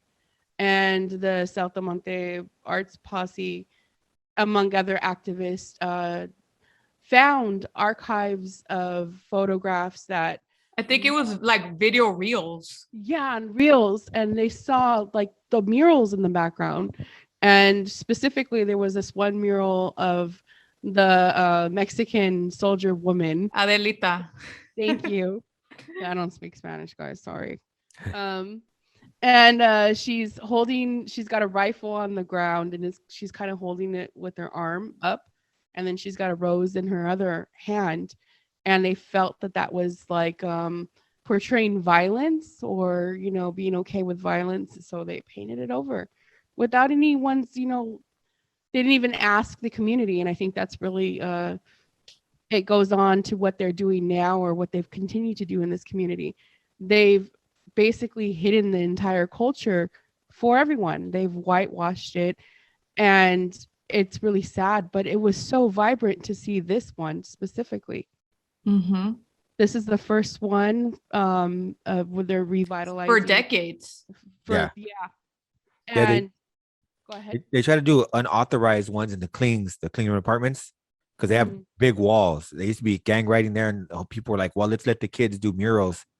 And they did that, and maybe 3 days later, the city came, painted over it. Like, that's fucked up, man. Yeah, so what we learned in the video too from Southern Monte Arts Posse was that they had a proposal for a mural that they're going to do behind the theater. Oh, dope. And it was going to be like this mural of the Godzilla, like kind of taking over the city, and like people uniting, like in collaboration. And that was kind of the message, like, we're all going to unite when there's an entity that is against us. We all unite. And that was kind of the message. Yeah. And they presented it to the city council and whatnot. And they were like, no, this is like violent. They were like completely shut them down. And because of them seeing that, they're like, we're just banning murals, period. Damn. That's messed up, man. El Monte always does that. They just seem like, I don't know. They're afraid of, they want to look. It's the, and I'm not trying to bash the city. Well, yeah, fuck the city council, but it's like they want to look more civilized, quote unquote, than they are.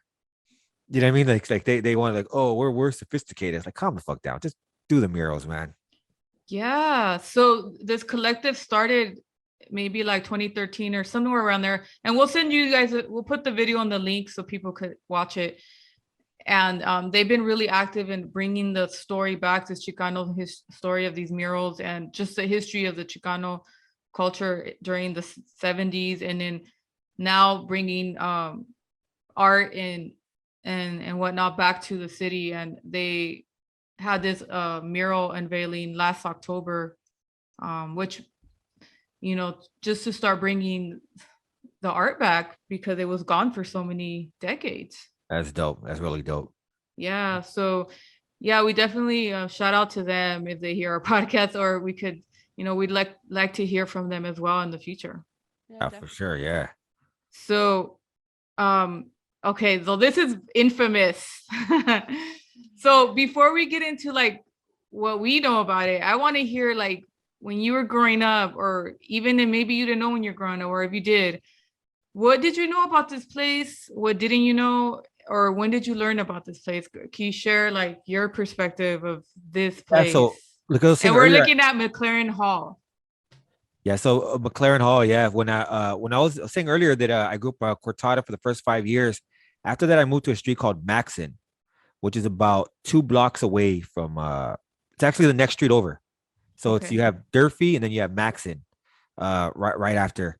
So I would see this place all the time, and I asked my mom one day, "What's that?" She said, "That's where they said kids where their parents don't want them, or they get taken away." I was like, "Oh, that's fucking sad." And a few people I know have been to McLaren Hall. One of my aunts, she ended up in McLaren Hall. One of my vent roommates, like vent mates in YTS, he was at McLaren Hall with my aunt, which is kind of weird. And yeah, so we would see as kids. When we got older, I went to an alternative school on the corner of was it Penmar and Deanna, which goes to this street. Deanna goes across right here at the edge of it. And we went. We had a school there, up and downstairs school, like a house right there. And when people would escape, they don't know this area. That's a fucked up thing, because people from all over LA County would end up in McLaren Hall. Right. You would have people that wouldn't know the area looking for refuge, and depending on who they were, we'd end up beating them down or chasing them and shit. And it was pretty sad. Wow. Because it's just like they're not from Monte, they're not from Florida, so we're gonna find out who they are. What are they doing in our neighborhood? And it's like, it's sad because thinking about it now, it's really fucked up because these were kids who were failed by the system. They get out, they're looking for refuge in a place that they don't know, and they're met with hostility again.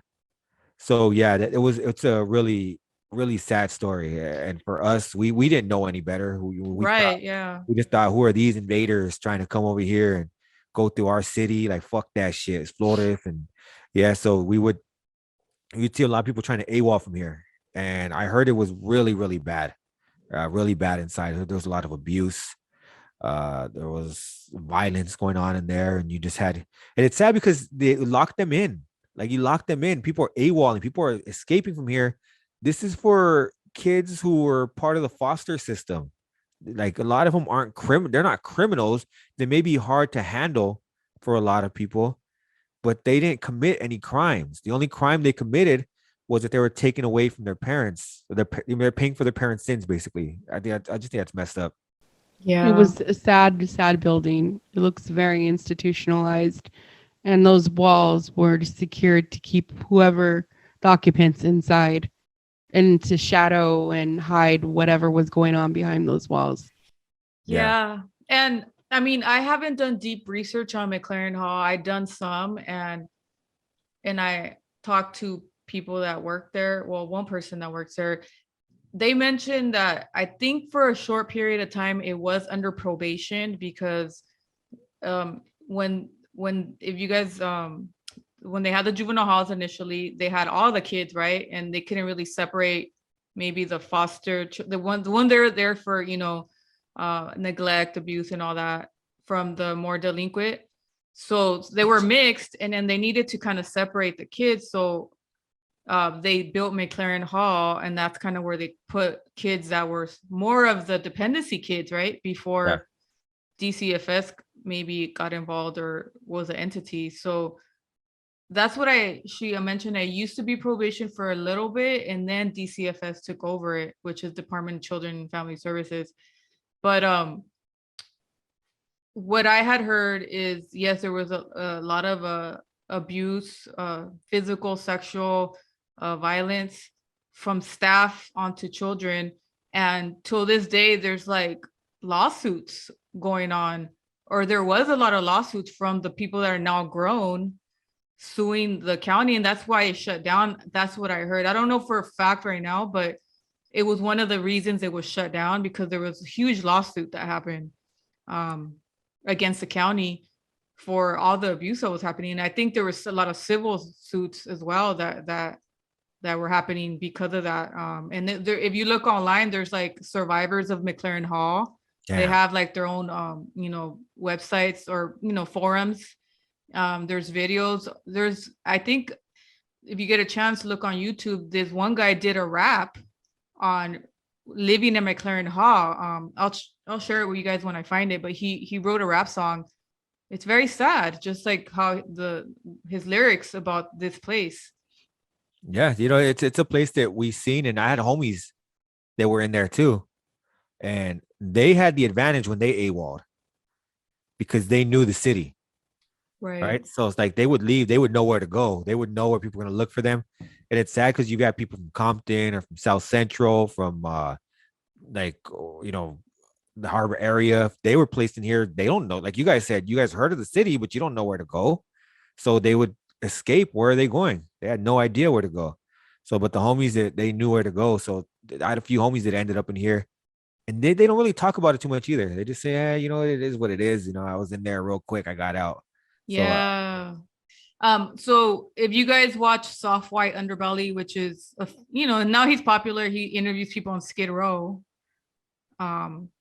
He's a photographer that interviews a bunch of people on Skid Row, and here's more than just Skid Row, but for a long time he was just interviewing a lot of people on Skid Row. And I started noticing a lot of like the really chronic homeless people that just never had a chance. They just lived in constant trauma their whole lives. A lot of them mentioned McLaren Hall. And I was like, wow, and YA too. But a lot of them mentioned McLaren Hall. A lot of people in YA came from McLaren Hall too. Yes. Yeah. So it's like a cycle. You go from one institution to another. You're just used to being an institution. You go from like a McLaren Hall, CYA, prison, and then when you get out, you don't know how to function in Go regular on the society. street. Yeah. And people like to blame drugs, and that's what I kind of, I don't know, that argument always gets like stale to me. Like, oh, it's just drug addicts, they know what they want. Like, you don't understand. Yeah, you may have been on the streets, but have you been in that situation where you're Mm-mm. constantly institutionalized at you're 6 years old, 4 years old, Mm-hmm. right? Mm-hmm. So we can't really walk in we can't really talk about their situation because we never really been in that situation.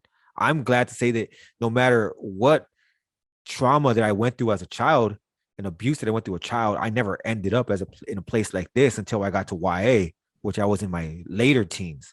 So I got lucky. So yeah, I can never speak down on a homeless person because I don't know their situation. Yeah. There's so much that, and this is like probably an episode in itself, McLaren Hall. Oh yeah, definitely. And then before we get to the next one, Sabrina, you were gonna ask some paranormal questions. I know that you were interested in some areas that you read about.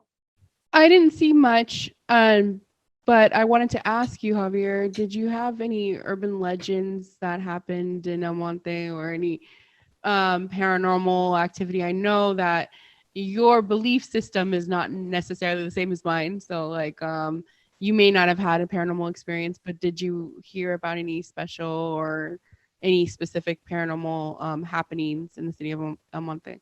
Yeah. So when I was a kid, belief system was a little different. I kind of was believed just about anything that was told to me, right? Like, oh shit, what happened? So there was and it's crazy because my wife, my father-in-law, and I were talking the other day, and there was these buildings, like duplexes, a few of them, maybe more, like multiplexes, but really, they had a few of them in the corner of Sastre and Cortada, and they were like run down places. From what I know now, I what it sounds like is just like homeless people from the riverbed, because we have a riverbed close by, would go there, set up shop in there, smoke out, chill, and leave. So it was really run down, like boarded up and everything. And you see like parts of it that were like squeaky and shit, like when the wind blew, like right. And what I heard as a kid, the story that would go around was that some kids had got like raped and killed in there. And there it constantly happened. There was a huge ass tree, and that the souls of the kids were in the tree. Oh And so I wow. was like, oh shit, that's crazy. So I don't know if they said that just to scare us because we're like in the fourth, fifth grade, walking down there, like passing by. So we would always be like, oh fuck, we're passing by this crazy ass place. Rosie said that she just heard it was haunted. So she didn't hear about the souls in the trees or anything like that. She heard it was haunted. My father-in-law says that it was abandoned and that the killings happened across the street. There was a family that was murdered by the father across the street. So Oh, I don't know what's going on there. And he said that that house is haunted. He's like, no, it's not that one. It's and the the one. house is gone. Uh, the one that got the one my father-in-law said, no, that house is still there. But the one with the large tree, yeah, they cut that. They leveled that in the 90s. They leveled that and they cut down that big ass tree. So all the evidence of that are gone. It's like newer houses and shit. But for we were scared though. We'd walk by, and one day we probably in the fifth grade, me and my boy Sinner, rest in peace, and the homie Skeps, we were blazing it. And we were like getting high. We're like, we should go in there. We should go in there.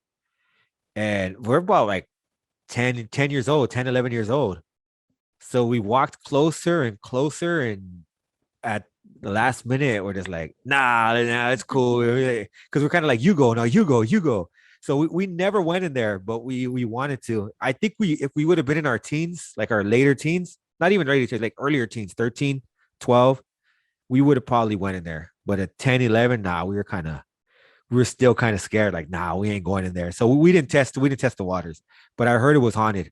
There was that area right there on Sastre, yeah, Sastre and Cortada. And the Yeah. hauntings would just be noises. Yeah, well, we're little kids, so we didn't try it. We're not gonna try it, but we heard People would go in there and play the Ouija. Like we hear all kinds of crazy stuff. I don't know what was true and what wasn't, Right. but people said, yeah, you go in there, you don't come out, and all kinds of shit, right? So we'd be like, oh fuck. So I was legit scared of that shit. So there was that, and was there? I heard McLaren Hall had some shit happen in there. So I don't doubt it. that was I- haunted. I heard that was haunted. Um, and what else? Those are the only ones that I could recall off the bat. But were those two? And the reason why I know this, I'm pretty sure there are other buildings too, but it's based off of like I think like regional, and in El Monte it could be like there's smaller sections of El Monte. It's like it's a city, two cities really, but we break it down into sections. So where I grew up at, that was the haunted place right there. Interesting. So the tree Yeah. and the house across is from the tree. Yeah, yeah, and they cut the tree down, leveled the buildings, built over it. It looks nice. course. Now. Yeah, it looks nice now. So it like I don't know. I haven't heard anything bad about it, but my father-in-law says that the house across the street is haunted. But we'll see.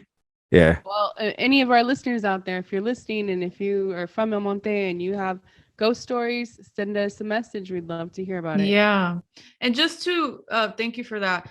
Go back to real quick McLaren Hall. Like it's anytime we go to these institutions like LP Central, it really gives a vibe and like a very sad feeling. And this one, seeing those huge walls, like I told you, it feels like LP, and maybe it was supposed to be like an LP, but I don't know. It just gave you could feel the sadness or whatever, whoever was living there. And I don't really feel things like that, but just in my own mind, I could imagine it. When we Yeah. walked upon it, it was windy and raining.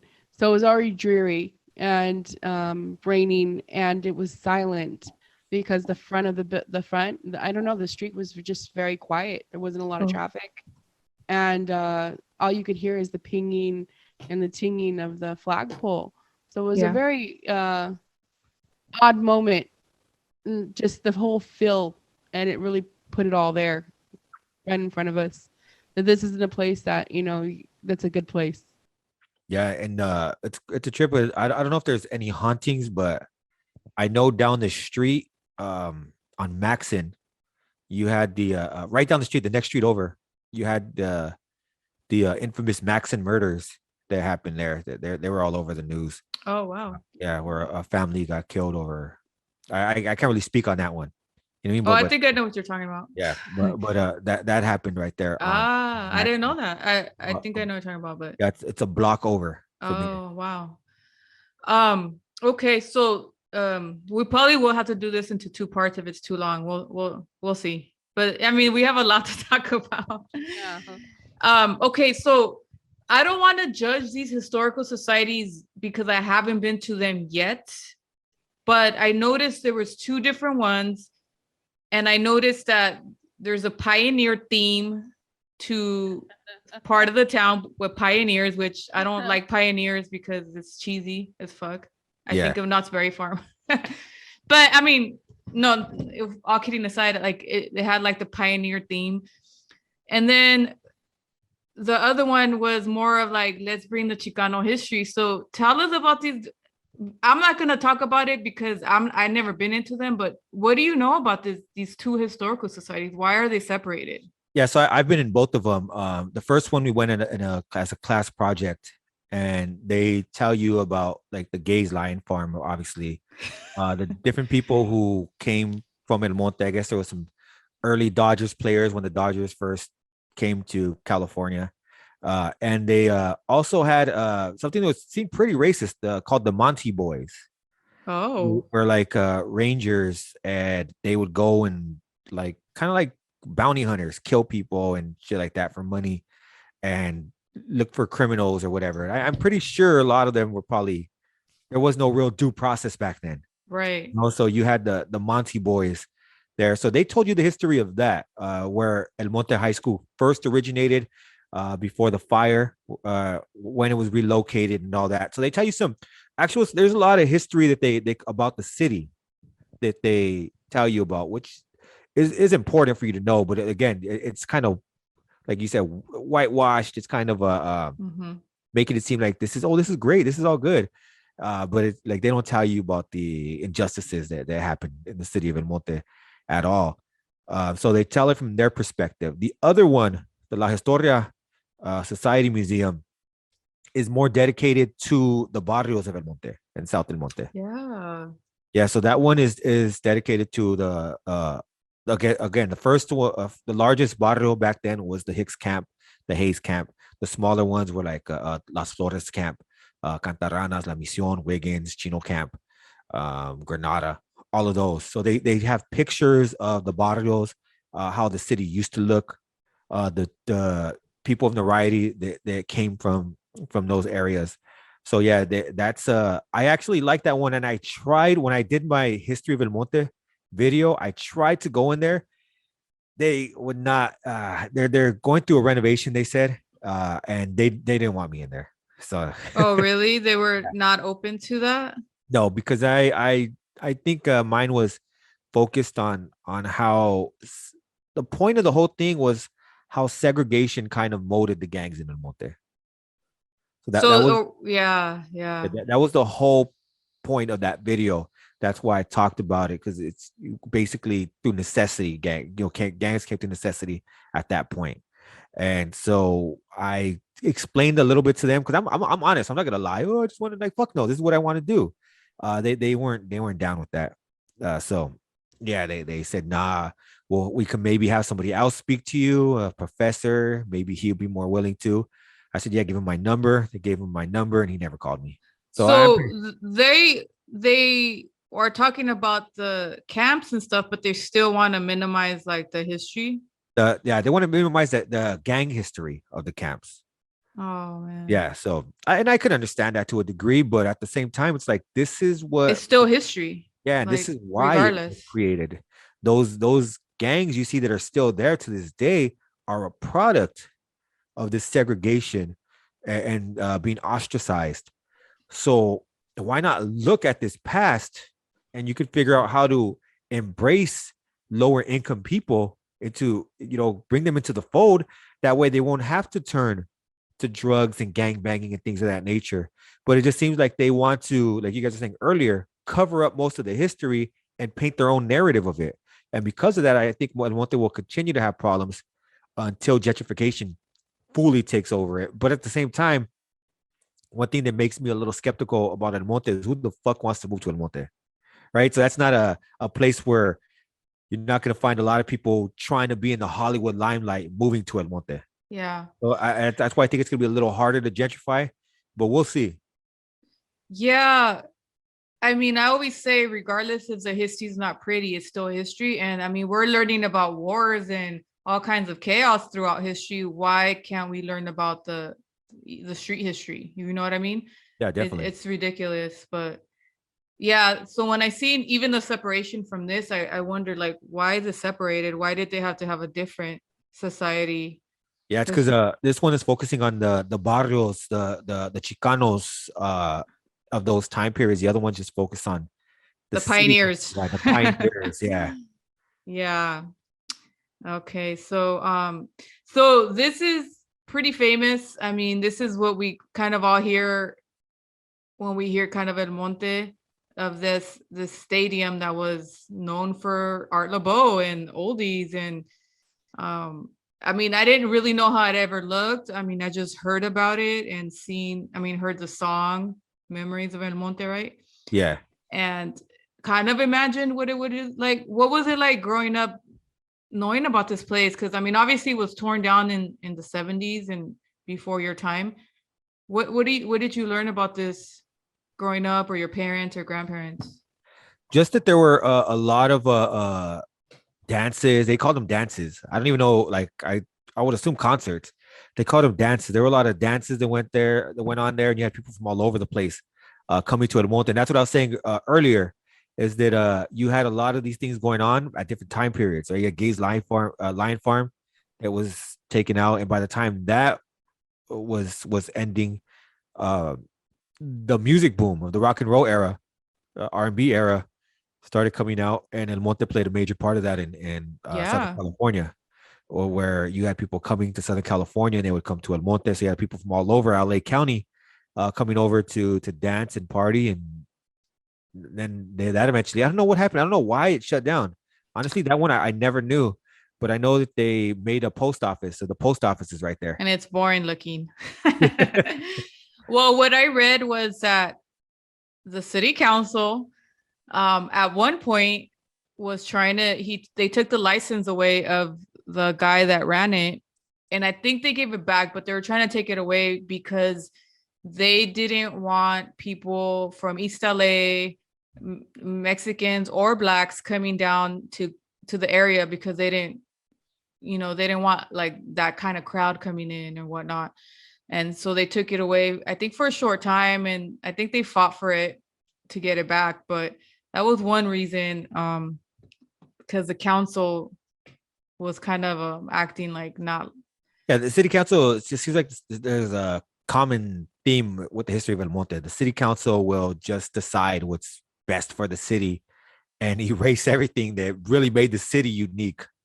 And it's sad thing. That's what So they have this very dingy memorial in front of the post office. I didn't even take a picture of the post office because the post office looked very boring, but it has these old banners that are like falling apart that show little bit snippets of the history.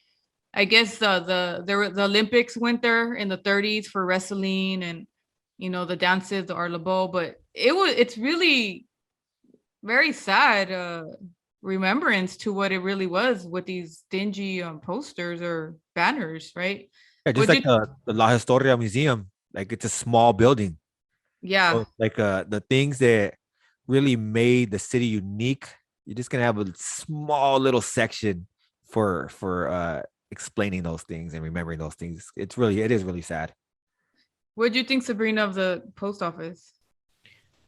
It was underwhelming, especially knowing what was there before, because a lot of our youth, like we think of El Monte, we think of what was there before, the dance hall, right?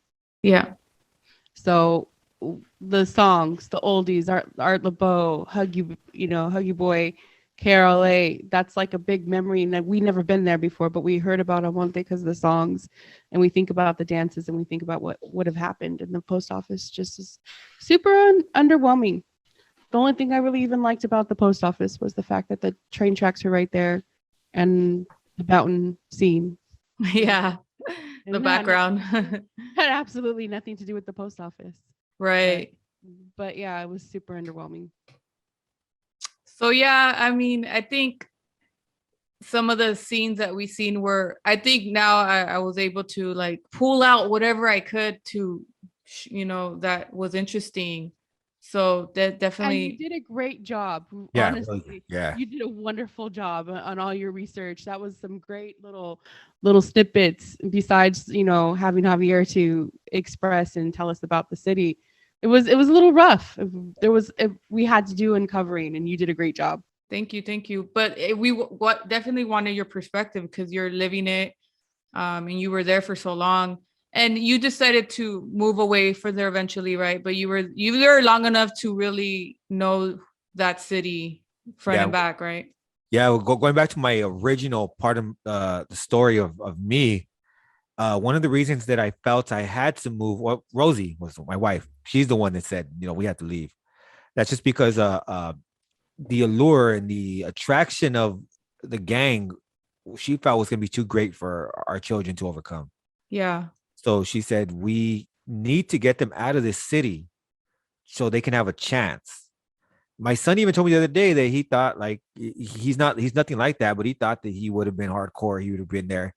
And now it's whatever, what I mean? Yeah. He's a good kid, but I'm glad we didn't, because I think he would have got sucked into that. Yeah, because we felt like there was a legacy to uphold, and I'm glad Rosie made that decision, because I was really comfortable where I was at. Right. Man, it's cool. Why the fuck I want to leave here? She was like, no, we have to get out of here, and I'm glad we did, because I kind of gave my kids a chance to experience a life outside of that. I still love the city, just because of what it means to me and my youth. I do think there are a lot of issues with the city, and I do hope that they have way better memorials than what they have now. but only time will tell. I really don't have any confidence that the city will look the same or in 10 years. I'm pretty sure it's going to be a whole different city, and they're going to be building new buildings to try to make it look modern. So share about your project. You said you had something brewing. You always you're full of surprises with all the stuff that you come out. So definitely share. Yes, so I appreciate that. Yeah, back in a few months back when I had the day room, I previewed a cartoon that I was gonna work on. It was supposed to be a series. I wanted to make it a movie. I was going back and forth with it, and I just think from an artistic standpoint, the best way to do it is to do a series again. So I am working on a cartoon series. I'm not sure the name yet, but I'm gonna come up with the name soon. I think I'm calling it Raised on the Streets or something along those lines. And it's going to be a story of a child who grew up in around gangs, embraced them, committed crimes, ended up in the youth authority. Going to talk about his time in the youth authority and then even go beyond that. I'm excited about the project because I have a lot of people who are doing voiceovers. Oh, nice. Yeah, a lot of people who are willing to help with it. The writing is going to be I'm going to be doing all the writing. I really like the stories that I'm telling. You know, it's going to get real graphic, real brutal. It won't be like more violence. Like when I mean graphic, it's going to be more on the violent end to tell you about the violent side of the streets. It's going to be somewhat educational, but a lot of it's going to be for entertainment too. You know, because I think there aren't a lot of those stories that are told. A lot of people want those stories. I'm not about to make up stories and say, oh, I did this and that in YA and I'm on speed. And we're like, nah, but this is a way to tell those kinds of stories and nobody get in trouble. And I'm really excited about it. You know, I think it's going to be a dope project and I'm going to be releasing them every week on Friday. So the first one will be dropping April 1st. So Nice. April 1st will be the first one and they'll be anywhere from 5 to 10 minutes long. You know, attention spans aren't quite what they used to be. People were like, you should do 20 minutes, do 30 minutes. And I was like, I don't know. Maybe one time if I did a movie like I wanted to in the beginning, I can convince people to sit there for an hour, 40 minutes to an hour to watch it. But every week, I just don't see that happening. You know what I mean? Somebody has to commit to 10 to 40 minutes a week for I don't think that's going to happen. So I think a good 5 to 10 minutes per episode, tell the story I want to tell and leave it on a cliffhanger or leave it on them wanting more. So I do have the first 3 episodes going. I drew most of them. Wow. I have to record the vocals soon. I did most of the vocals for the first episode. I'm working on that. So I'll definitely have 3 episodes done by the time April 1st comes around. The first one will be released on April 1st, and I'm really excited about it. I think it's gonna be dope. It's gonna tell stories and be creative. Nice. And we'll be sharing that, help you out to get the word out on that. Appreciate that. What was that, Sabrina? No, I said that's awesome. I mean that's awesome. You're doing this all on your own. It's amazing. Well, I want to say on my own, I do have some help. A lot of I have sponsors that I'm grateful for. You know, Bay City Toys, City of Torrance. You know what I mean? So much love to the harbor area is definitely connected to this. You know what I mean? So, yeah, I do have some sponsors that help me out and that really are going to make this. But yes, when it comes to the artistic side, it is primarily me. I'm doing most of the voices. I'll be doing the recording. I'll be doing the drawing. And hopefully as it grows, I'll have enough people on board with me that will also be able to assist in making it happen. Because right now it's just me and the iPad and Pro Tools. Well, That's cool. You're not afraid to take risks and you just do it, you know? Oh yeah, definitely. And this is something that I thought because I see television shows like Breaking Bad, The Sopranos, a lot of dope television shows that tell stories, and I'd never see our story told. And this was a way for me to tell the story of the streets and do it in a way that could be entertaining, at times be educational, and at times just be dramatic, right? Like we a lot of times we want that drama and it's for entertainment purposes. So I do want to stick with the educational purpose portion of my channel, but I do want to also add entertainment to that. And so this is my opportunity to add entertainment to it and do stuff that you can't do with special effects with the budget that I have. Okay. You know what I mean? So it's like if somebody's gonna get shot, I don't want it to look all cheesy and it's like, like that doesn't look real. Like with the cartoon, you could basically make anything happen. And even if it does look a little not like uh TV levels, it's still gonna look trippy because it's like, oh shit, that fool got shot. And you're gonna be able to see the blood flow, you'll be able to see all of that. So yeah, I have like I said, I had the first couple episodes ready, almost ready to go. And April 1st, I'll be debuting the first one. Nice. So we're if you could want to shout out all your handles, people could find you and follow you. Go ahead, share with us. Yeah, definitely. It's gonna be at Incredible Javier on Instagram, on Facebook, youtube.com/Incredible Javier. YouTube channel is my primary focus. You can catch me on Instagram also. I'm there a lot. It's probably the secondary choice. Facebook, not as much, but I will see a message on Facebook. TikTok, at Incredible Javi with no R. There wasn't enough letters for the R. But yeah. Follow you on TikTok. I'm on TikTok way too much. Yeah, I go on TikTok a lot now. So I got to start building on that. And I wanted to originally, this was the original plan with the cartoon. I wanted to make it 3 minutes long. So it could be on YouTube and TikTok. Oh. So that was the original plan, but I was kind of talked out of it. And they said, nah, it's going to have to be longer. Because I already had the first episode done, ready for TikTok. Like it was ready to go. But they're like, that's too short, G. You should. But I don't know. I thought it would work out, but we'll see. Maybe some sneak peeks or something. Yeah, that's what I think I'm gonna do. That's Yeah. what I think I'm gonna do. I'm gonna do a minute for TikTok and Instagram. So we'll have those released. I'll probably release those on Wednesdays and let them know, or maybe even Thursdays, right? Because Wednesday's too long. So Thursdays I'll release those, and then the next day catch the full thing. Yeah. And just a quick info too. Javier is running a book club. If you guys want to join the book club to read, reach his page and get the info on that. Yeah. You know, on my channel, I try to keep it really positive and really enlighten, really enlighten our people and show people there's more to us. And I'm not that great at reading every day. This is an opportunity for me to do that. Yeah. It's an opportunity for me to promote reading. We also have Mental Health Mondays on my channel. Oh yeah. So we have a lot of different things that we talk about. So I try to do it where I make it inclusive and I try to make it, where people could just come together as a community. So that's why I do things like that. So yeah, if you guys have the chance to check out the channel, Incredible Javier. youtube.com/Incredible Javier. Yes. So just to for us, if you want to follow us on our Instagram, it's Beyond the Facade Podcast, or our YouTube channel. We're still putting the videos out there. And then if you want to follow architecture research history, follow me at swapmeet_chronicles. I'm pretty active on there. So go ahead if you follow me on there if you're interested in that.